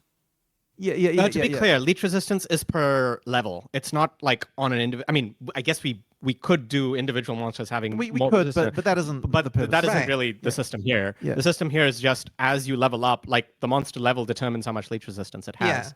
Yeah. Now, I should point out that there's no. I don't remember the names of the stats that leech currently has in PoE 1, but none of that is there, right? Like you hit a monster, you leech that amount over 1 second, Yeah. and that's it. Awesome. That's and great. then it's not like there's no weird stacking rules or anything like that. It just stacks. It just stacks. So if you hit 10 yeah. monsters, you get 10, Yeah, 10 Okay. leech Yeah, so instances. That's all it. of the weird complexity, everything around this is all now just very simple. The only concession is leech resistance on Yeah. That's monsters, huge. which is effectively hidden because it's not going to be rendered anywhere. Yeah. But effectively, as you level up through the game, the monsters will give you less Yeah. life. that's Although it that's- should be we just tell you how much you would leech, I suppose. Yeah, we could put that on the stat screen Yeah. probably. We could probably put on like the amount of life per hit that you'll get on a monster of the current of your level or whatever, something like that. But yeah, Awesome. it's a lot simpler. Yeah. Which is Will there still be the things like number of overleach? systems- sorry, what was that? Will there I'm still be sorry? things like overleach? Well, we haven't really gone beyond like just the basic system, right? Yeah. But as we're doing ascendancies, we'll probably talk about some of this stuff. Okay. At the moment, I mean, there's Val Pact, which will make it instant. Yeah. And I don't believe we're changing that. So Yeah. other than that, I don't know if we've done anything else. Like we just wanted the basic system of leech to be something that I don't have to spend 30 minutes explaining to somebody, and then they tell me, "Well, I didn't understand a word you said." Because I've Yeah. done this multiple times to people who have asked me how leech yeah. works, and I've explained to them, and then they're like, "Well, I don't understand anything." So Yeah. you know, It's yeah. People always as a joke like during my PoE university lessons, they're like, "Can you explain leech?" And I'm like, "No, not doing that." Yeah. So that's great. Honestly, it sounds so much better. Is there a possibility And of what was the other one you asked about? Yeah. yeah? Is there Sorry, a you asked about a couple of other ones. Was there any? What was yes, the other one? sorry, regen as well, like things like life regen, because obviously we've changed the way flasks work so much. So I'm mostly asking about like sustain, I guess, of characters. well, life regen works the same as it does before. We're just, I guess, going to be a bit more careful about how quickly you can recover your life, I suppose. I mean, not to say you can't recover your life quickly. I mean, you have flasks, and the pace of combat is still going to be fast enough that you'll see your life changing, frequently enough. But I mean, regen just works as it does before. We just will be more careful about how much you can get, okay. I suppose. And have you already discussed keeping every mechanic like spell suppression, and we do have a lot of advanced things as well in Path of Exile when it comes to defense? We're not removing anything like that, I believe. I don't think we're removing any of those, but well, it depends on what mechanic, I guess. But Yeah. spell suppression isn't being removed. Yeah, It's yeah. meant to be, a sort of secondary system that Right. goes alongside evasion. I don't remember the list now, but there were a few cases where we removed some mods from the mod pool by default. Like, so you'll have to get them from other sources. Yeah, definitely. But yeah, like the overall, I think spell suppression is still in there. If It is, yeah. yeah, spell suppression is still in there. That we liked that one. And there's a few cases, but I don't think we're directly removing anything being supported. Like, it's just a question of where you get it. Awesome. Is there a possibility of a new tier of items? Other games have things like maybe artifacts, what they call legendaries and stuff, like a super legendary, if you will, or set items and things like that. Well, okay, so I'll address set items first, and we sort of, I guess, feel like we shouldn't need set items because we kind of ask you to make your own sets, as it were. Mhm. You find synergies between uniques, and you kind of have a set there, right? Yep. And the other problem with the set item is, let's say you have, I don't know, a 6-piece set item on. It's really hard to replace any of those pieces, right? So you just don't find upgrades on those like slots or whatever. We don't it like is. the gameplay of set Yeah, items. yeah, to be yeah. clear. Yeah. Same. So Yeah. they would not exist. Now you could ask, well, what about like a super unique? Well, we kind of have those. It's just not explicitly stated. Like, right, when you find an item and it's like a high tier unique or a rare unique or something like, like a headhunter or something like that, it is effectively in the player's eyes a super unique, even though it is just a unique. And I guess it's important to keep it so those are all the tiers that are there. I don't know. Well, so I mean, I guess like okay, one of the really common things people imagine is like, oh, you have like you've got normal magic, rare, and then uniques are their own thing, I guess. And you could Yeah. argue like, I mean, those effectively are tiered because internally we obviously have drop rates for different uniques, and we certainly see them as like like in a certain Yeah. term, but we don't feel like unique just means that it's an item that has got fixed properties. So therefore, there's no reason to kind of have different tiers of them visible to the player, particularly. As for rares, there's often the question of like, okay, well, why don't you have like another thing above rare that has even more mods and so on? And the reason that we don't do that is because we actually think it's important that so all 4 of the rarities that we have all have a purpose, and in theory, all of them should need to exist. So there should really be no reason why we'd want to add a tier above rare, because like all that would do was just add mod dilution. Yeah. And to explain what mod dilution is, it's very important in case people like don't know about it. It's really important that each individual that you don't add too many mods to your character, because if you add too many sources of mods to your character, then it means that each individual mod can't have very much effect on your character. Yeah. Like this is the reason why we don't add more item slots as well, because if you add another item slot, it means that the value of another item slot has to go down as a percentage of your overall build. Yeah. So basically, we think that 6 mods per rare is enough. We don't want more than that, and so therefore that means we just wouldn't want to add like another tier of rarity that has more of that stuff above that. So we're never getting pants. No, you are never getting no, pants. no. Although, so here's the thing. No, but you are getting Yes, pants, and here's you- the reason: Oh. because the pants are now built into the boots of your Okay. character. So the boots, in the icon, it just looks like boots, but there's actually pants. There's unique pants Okay. that come with every base type that get Yes. added to your character. You actually Yay. have pants. Yeah, so the pants are now part of the part of the boots. Awesome. And that was actually a really good change when we did it, Yeah. because it means that like previously the armor, the body was like the main part of what made your character look different, but now the pants, the boots slot has a large percentage of difference as well. Very cool. Nice. So yeah. In Um, fact, there are some like real dodgy looking pants that we need to Oh yes, sort out. Yeah, some of those.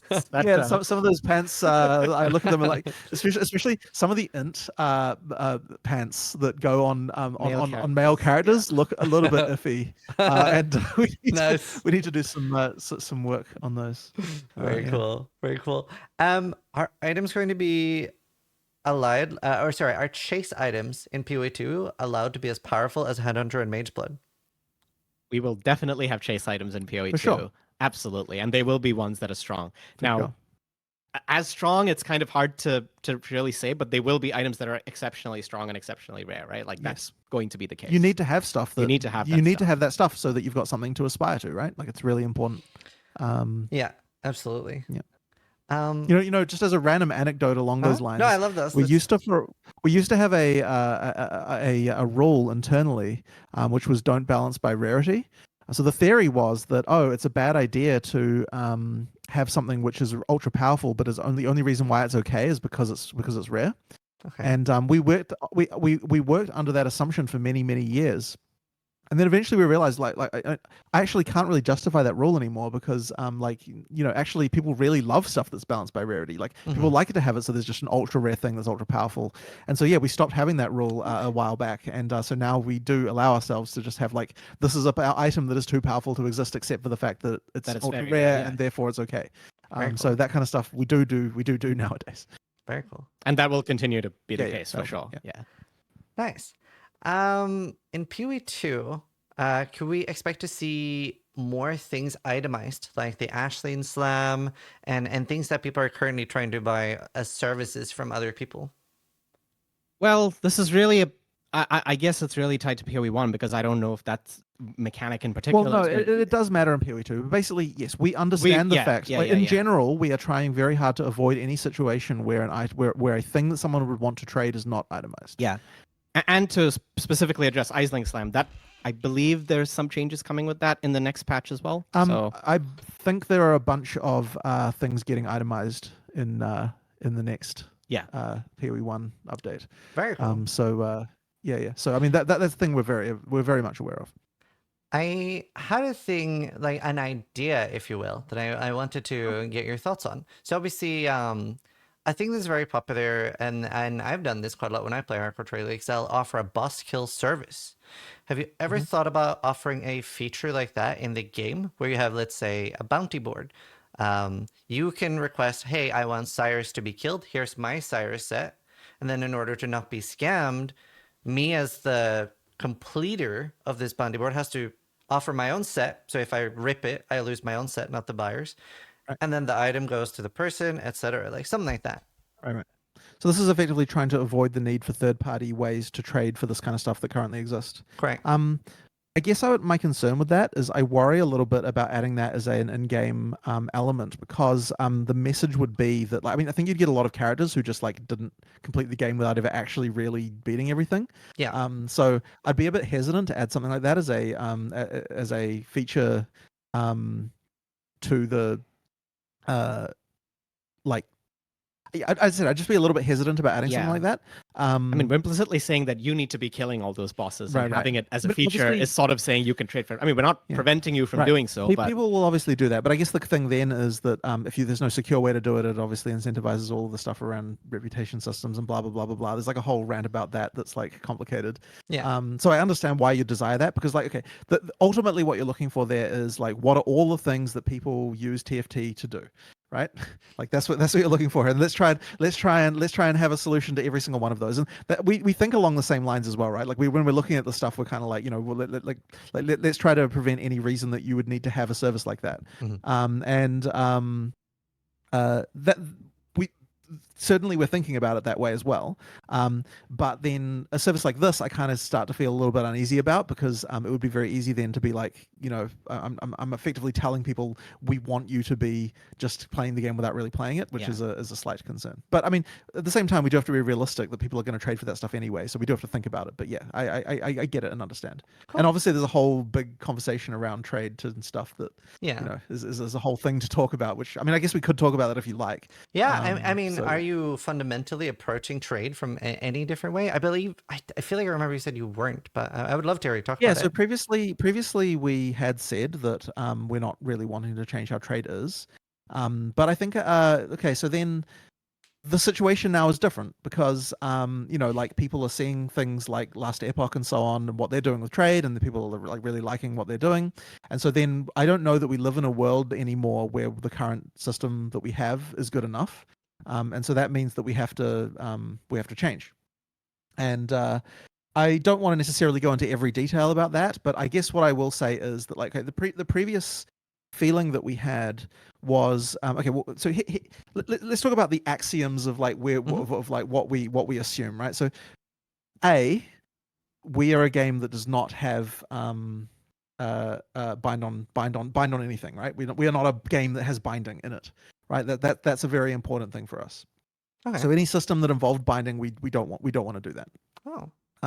Number two, if you have a trade system that's ultra easy, that has no friction at all, like if you imagine just like instant buyout with with no restriction, like everything is just completely free to trade, what you'll get is an exponential curve where effectively the stuff that is the most powerful will become very, very, very, very expensive, and the stuff that's anything even below that will become extremely, extremely cheap.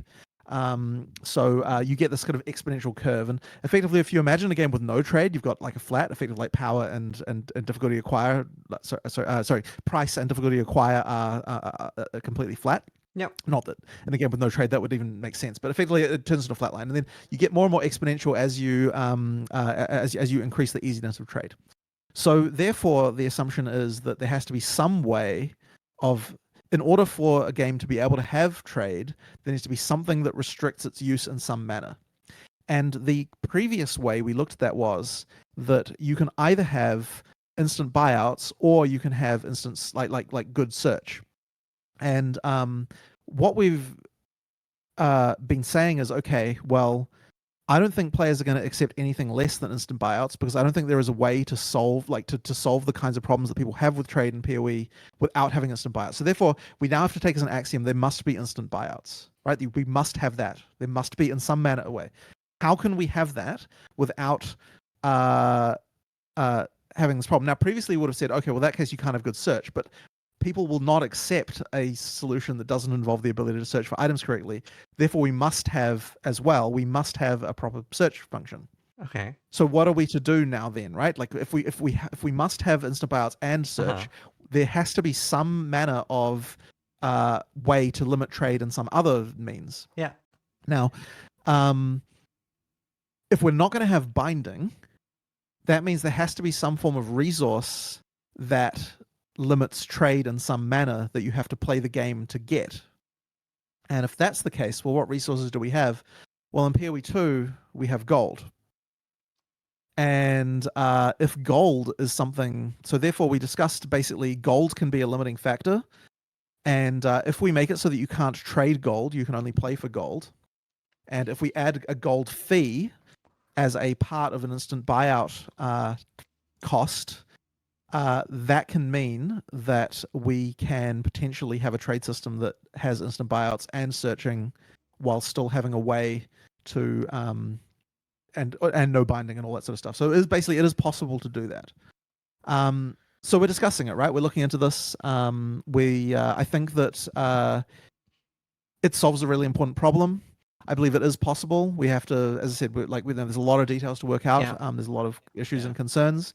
But as I said, I think that people will no longer accept an action RPG that doesn't have instant buyouts as for a trade system.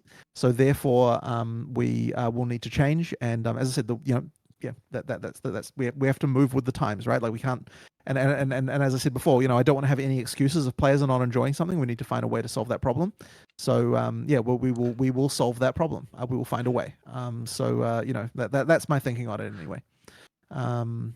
So hopefully if you've got any questions about that, feel free to I mean, I can feel myself being posted to Reddit right now. I think most people will be very happy about that. Right. Yeah, no, I mean, I've always been asked about my take on an auction house in PoE, and I always said like in PoE 1, like you have no way to tax it, right? What are you gonna do? Like do 0.5 of a chaos orb. So yeah. And that's what I did in previous games. I would sit there flipping items, which is very destructive. Right. But with something like a tax, then you can have that. So, that'd be really interesting. I'm guessing you were also thinking about maybe just like a trading orb, right? That you would be, if you weren't. You could do that, but I don't like the feel of it as much. And I think associating gold, like the in-game sync for gold being trade, is actually good because it makes sense that that's what gold would be used for. And like it all kind of fits together. So I think I think that can work well. Are you worried? Like, are we going to have captures on the auction house? Like, how are you going to combat bots, basically? Well, they do have to play the game for gold, I suppose. But so that would be the main thing. Is that yes, because the gold is it would not be tradable. It would mean that you effectively have to play the game. Sure, you can bot playing the game, but on some level, if you're doing that already, then I mean, we need to prevent bots in whatever way we prevent bots that we do. Yeah. So that's what it is. Awesome. But Well, another follow-up question: would everything go on the auction house, like currency, items, uniques, everything, or would there be something that you still have to do person-to-person trading? I think that people would want to be able to trade anything in such a system. I can't. I mean, that's basically the thing. Now, to look at this though, one thing I would just want to talk about there is that like stuff that has its own sync. So currency items, you don't necessarily need to have the gold cost of transferring that be very high because it already has a sync. You don't get that exponentiation factor quite so much. But stuff like equipment, where there is no natural sync for it except for like crafting failure, I guess. You do actually have to make the cost for trading equipment to be quite high in order to preserve the so you don't get that exponential being too high. So effectively, you would have to prepare yourself for the fact that the gold cost for buying equipment in particular could be relatively sizable. That's part of the whole like the trade you're making here with us of being able to have this feature Yeah. is that the gold cost for it would be quite high for equipment only. Do you think you'd be taxing both the buyer and the seller?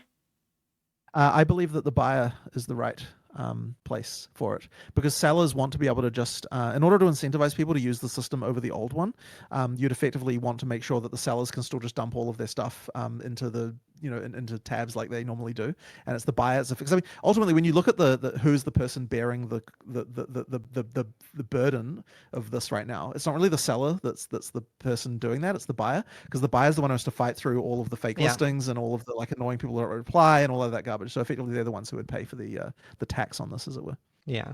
Okay. Very cool. That's exciting. I guess. Are you concerned at all about like third-party mods for the auction house then? Third party mods. Yeah, like basically like stuff that just something tells you what price it should be and stuff like that. people using. Yeah, I think that, or like just scanning the items and like trying to buy things out that are underpriced, things like that. Well, I mean, on some level, it's very hard to completely eliminate that stuff, but we Mhm. will definitely we will use our anti-botting stuff that we do Right. to prevent that kind of stuff. Awesome. But I will say though that as distasteful as the botting stuff with that is, I think you have to design your system to be able, like, if your system is if the only thing making the system work is your anti-botting, I think you're kind of screwing up. Like, you have to, it has to be resilient to that. Like, the taxes have to be in the right places. All the stuff has to kind of work enough so that even if there are bots, it's still okay. Like, that's like, and it's funny. This is like, I feel like I'm coming out of a totally left field domain here, but it's like people get angry at high frequency trading in the in the real economy, right? Yeah.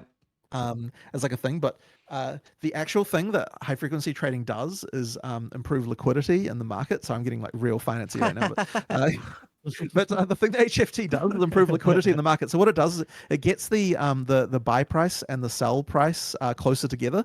Like, it effectively and so HFT in a game like PoE would ultimately do the same thing. It would get the price of it would converge the price of the items closer towards the actual true price that they should be priced at. So ideally we don't want botting anyway, but if it were to be full botting, what that would mean is that the prices move to their fair market value much faster than they otherwise would. And the reason why the fair market value is not what you want in a lot of games is because that's what leads to that exponentiation thing. Like, the fair market value of a very, very good rare, but that's level 5, is very low because most people only stay at level 5 for a very short amount of time. So what we don't want is for people who play the game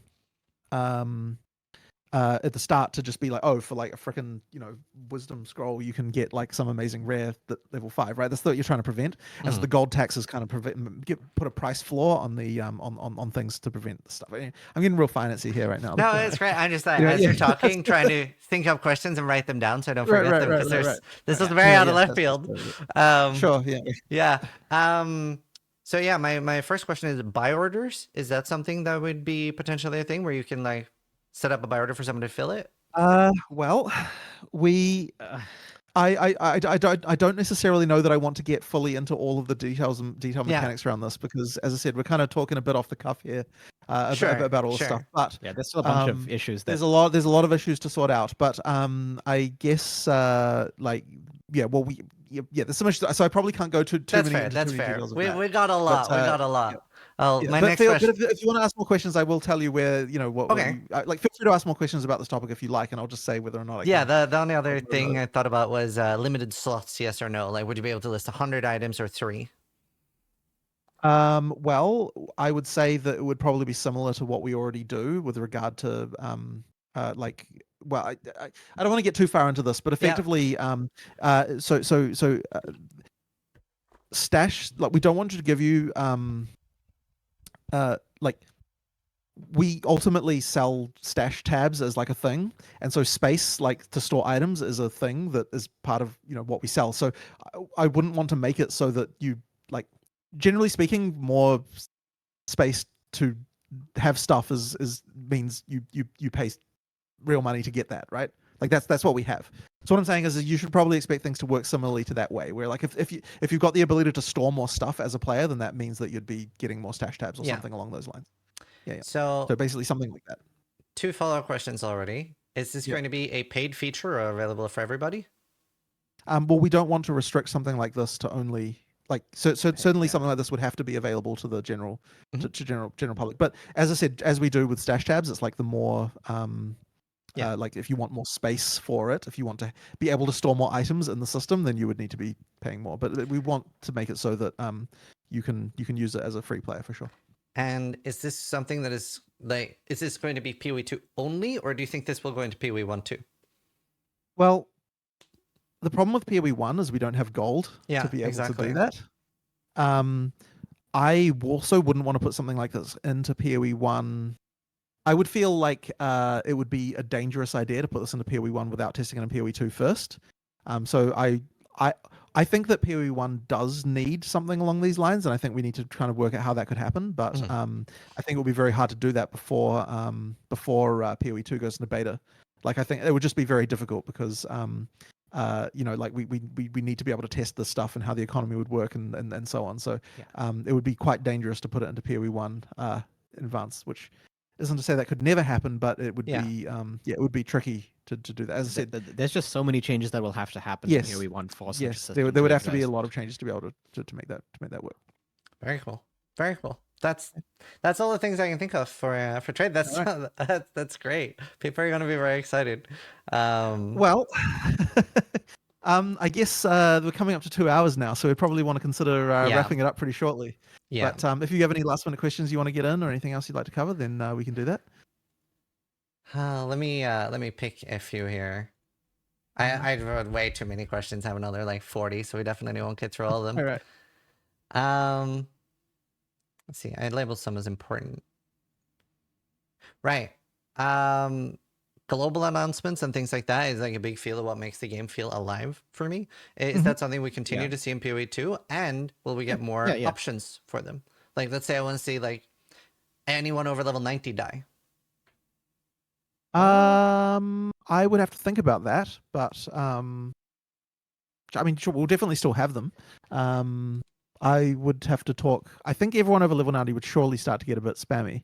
But I mean, look, we could. I'll talk about this. There's not a thing that has come up before about being able to customize those, so I'll have to. Cool. But just global announcements will certainly be a thing. Yeah, they'll still be. Yeah, awesome. Yep. So masteries are removed in PoE2, right? Correct. Why are they removed? And are we going to see the return of things like cluster jewels? Why did we remove? The reason we removed them is because we felt that we would rather put the things that were special in masteries into nodes in the tree itself. And we just kind of felt like, I mean, the reason why masteries existed in the first place is to allow those niche stats to be put in the tree without having to define exactly where you went on the tree. But I don't necessarily know that we really love that. Like, I think I actually kind of prefer that they're just in a specific location. You have to go to where they are, and that's fine. But basically, anything that's special about masteries should be just in the tree itself. Yeah, because the downside of what masteries did is it made the stats on the notables feel rather basic, because all they have is just a bigger number of the small node, right? Yeah, and you lose a lot of the flavor. We want the notables to be. We want the notables to be the flavorful thing, and that thing is better. Yep. Well, so we just think it's better designed to not have them. Then I only have one. The most important question, save for the end. Pineapple on pizza, yay or nay? Both of you. Absolutely not.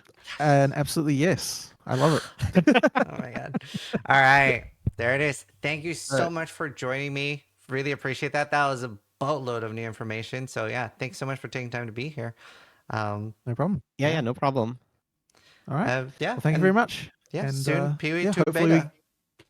And hopefully we get to do another one of these before too long. Yep. Awesome. Thank you so much. All right. Bye-bye. Bye. Bye.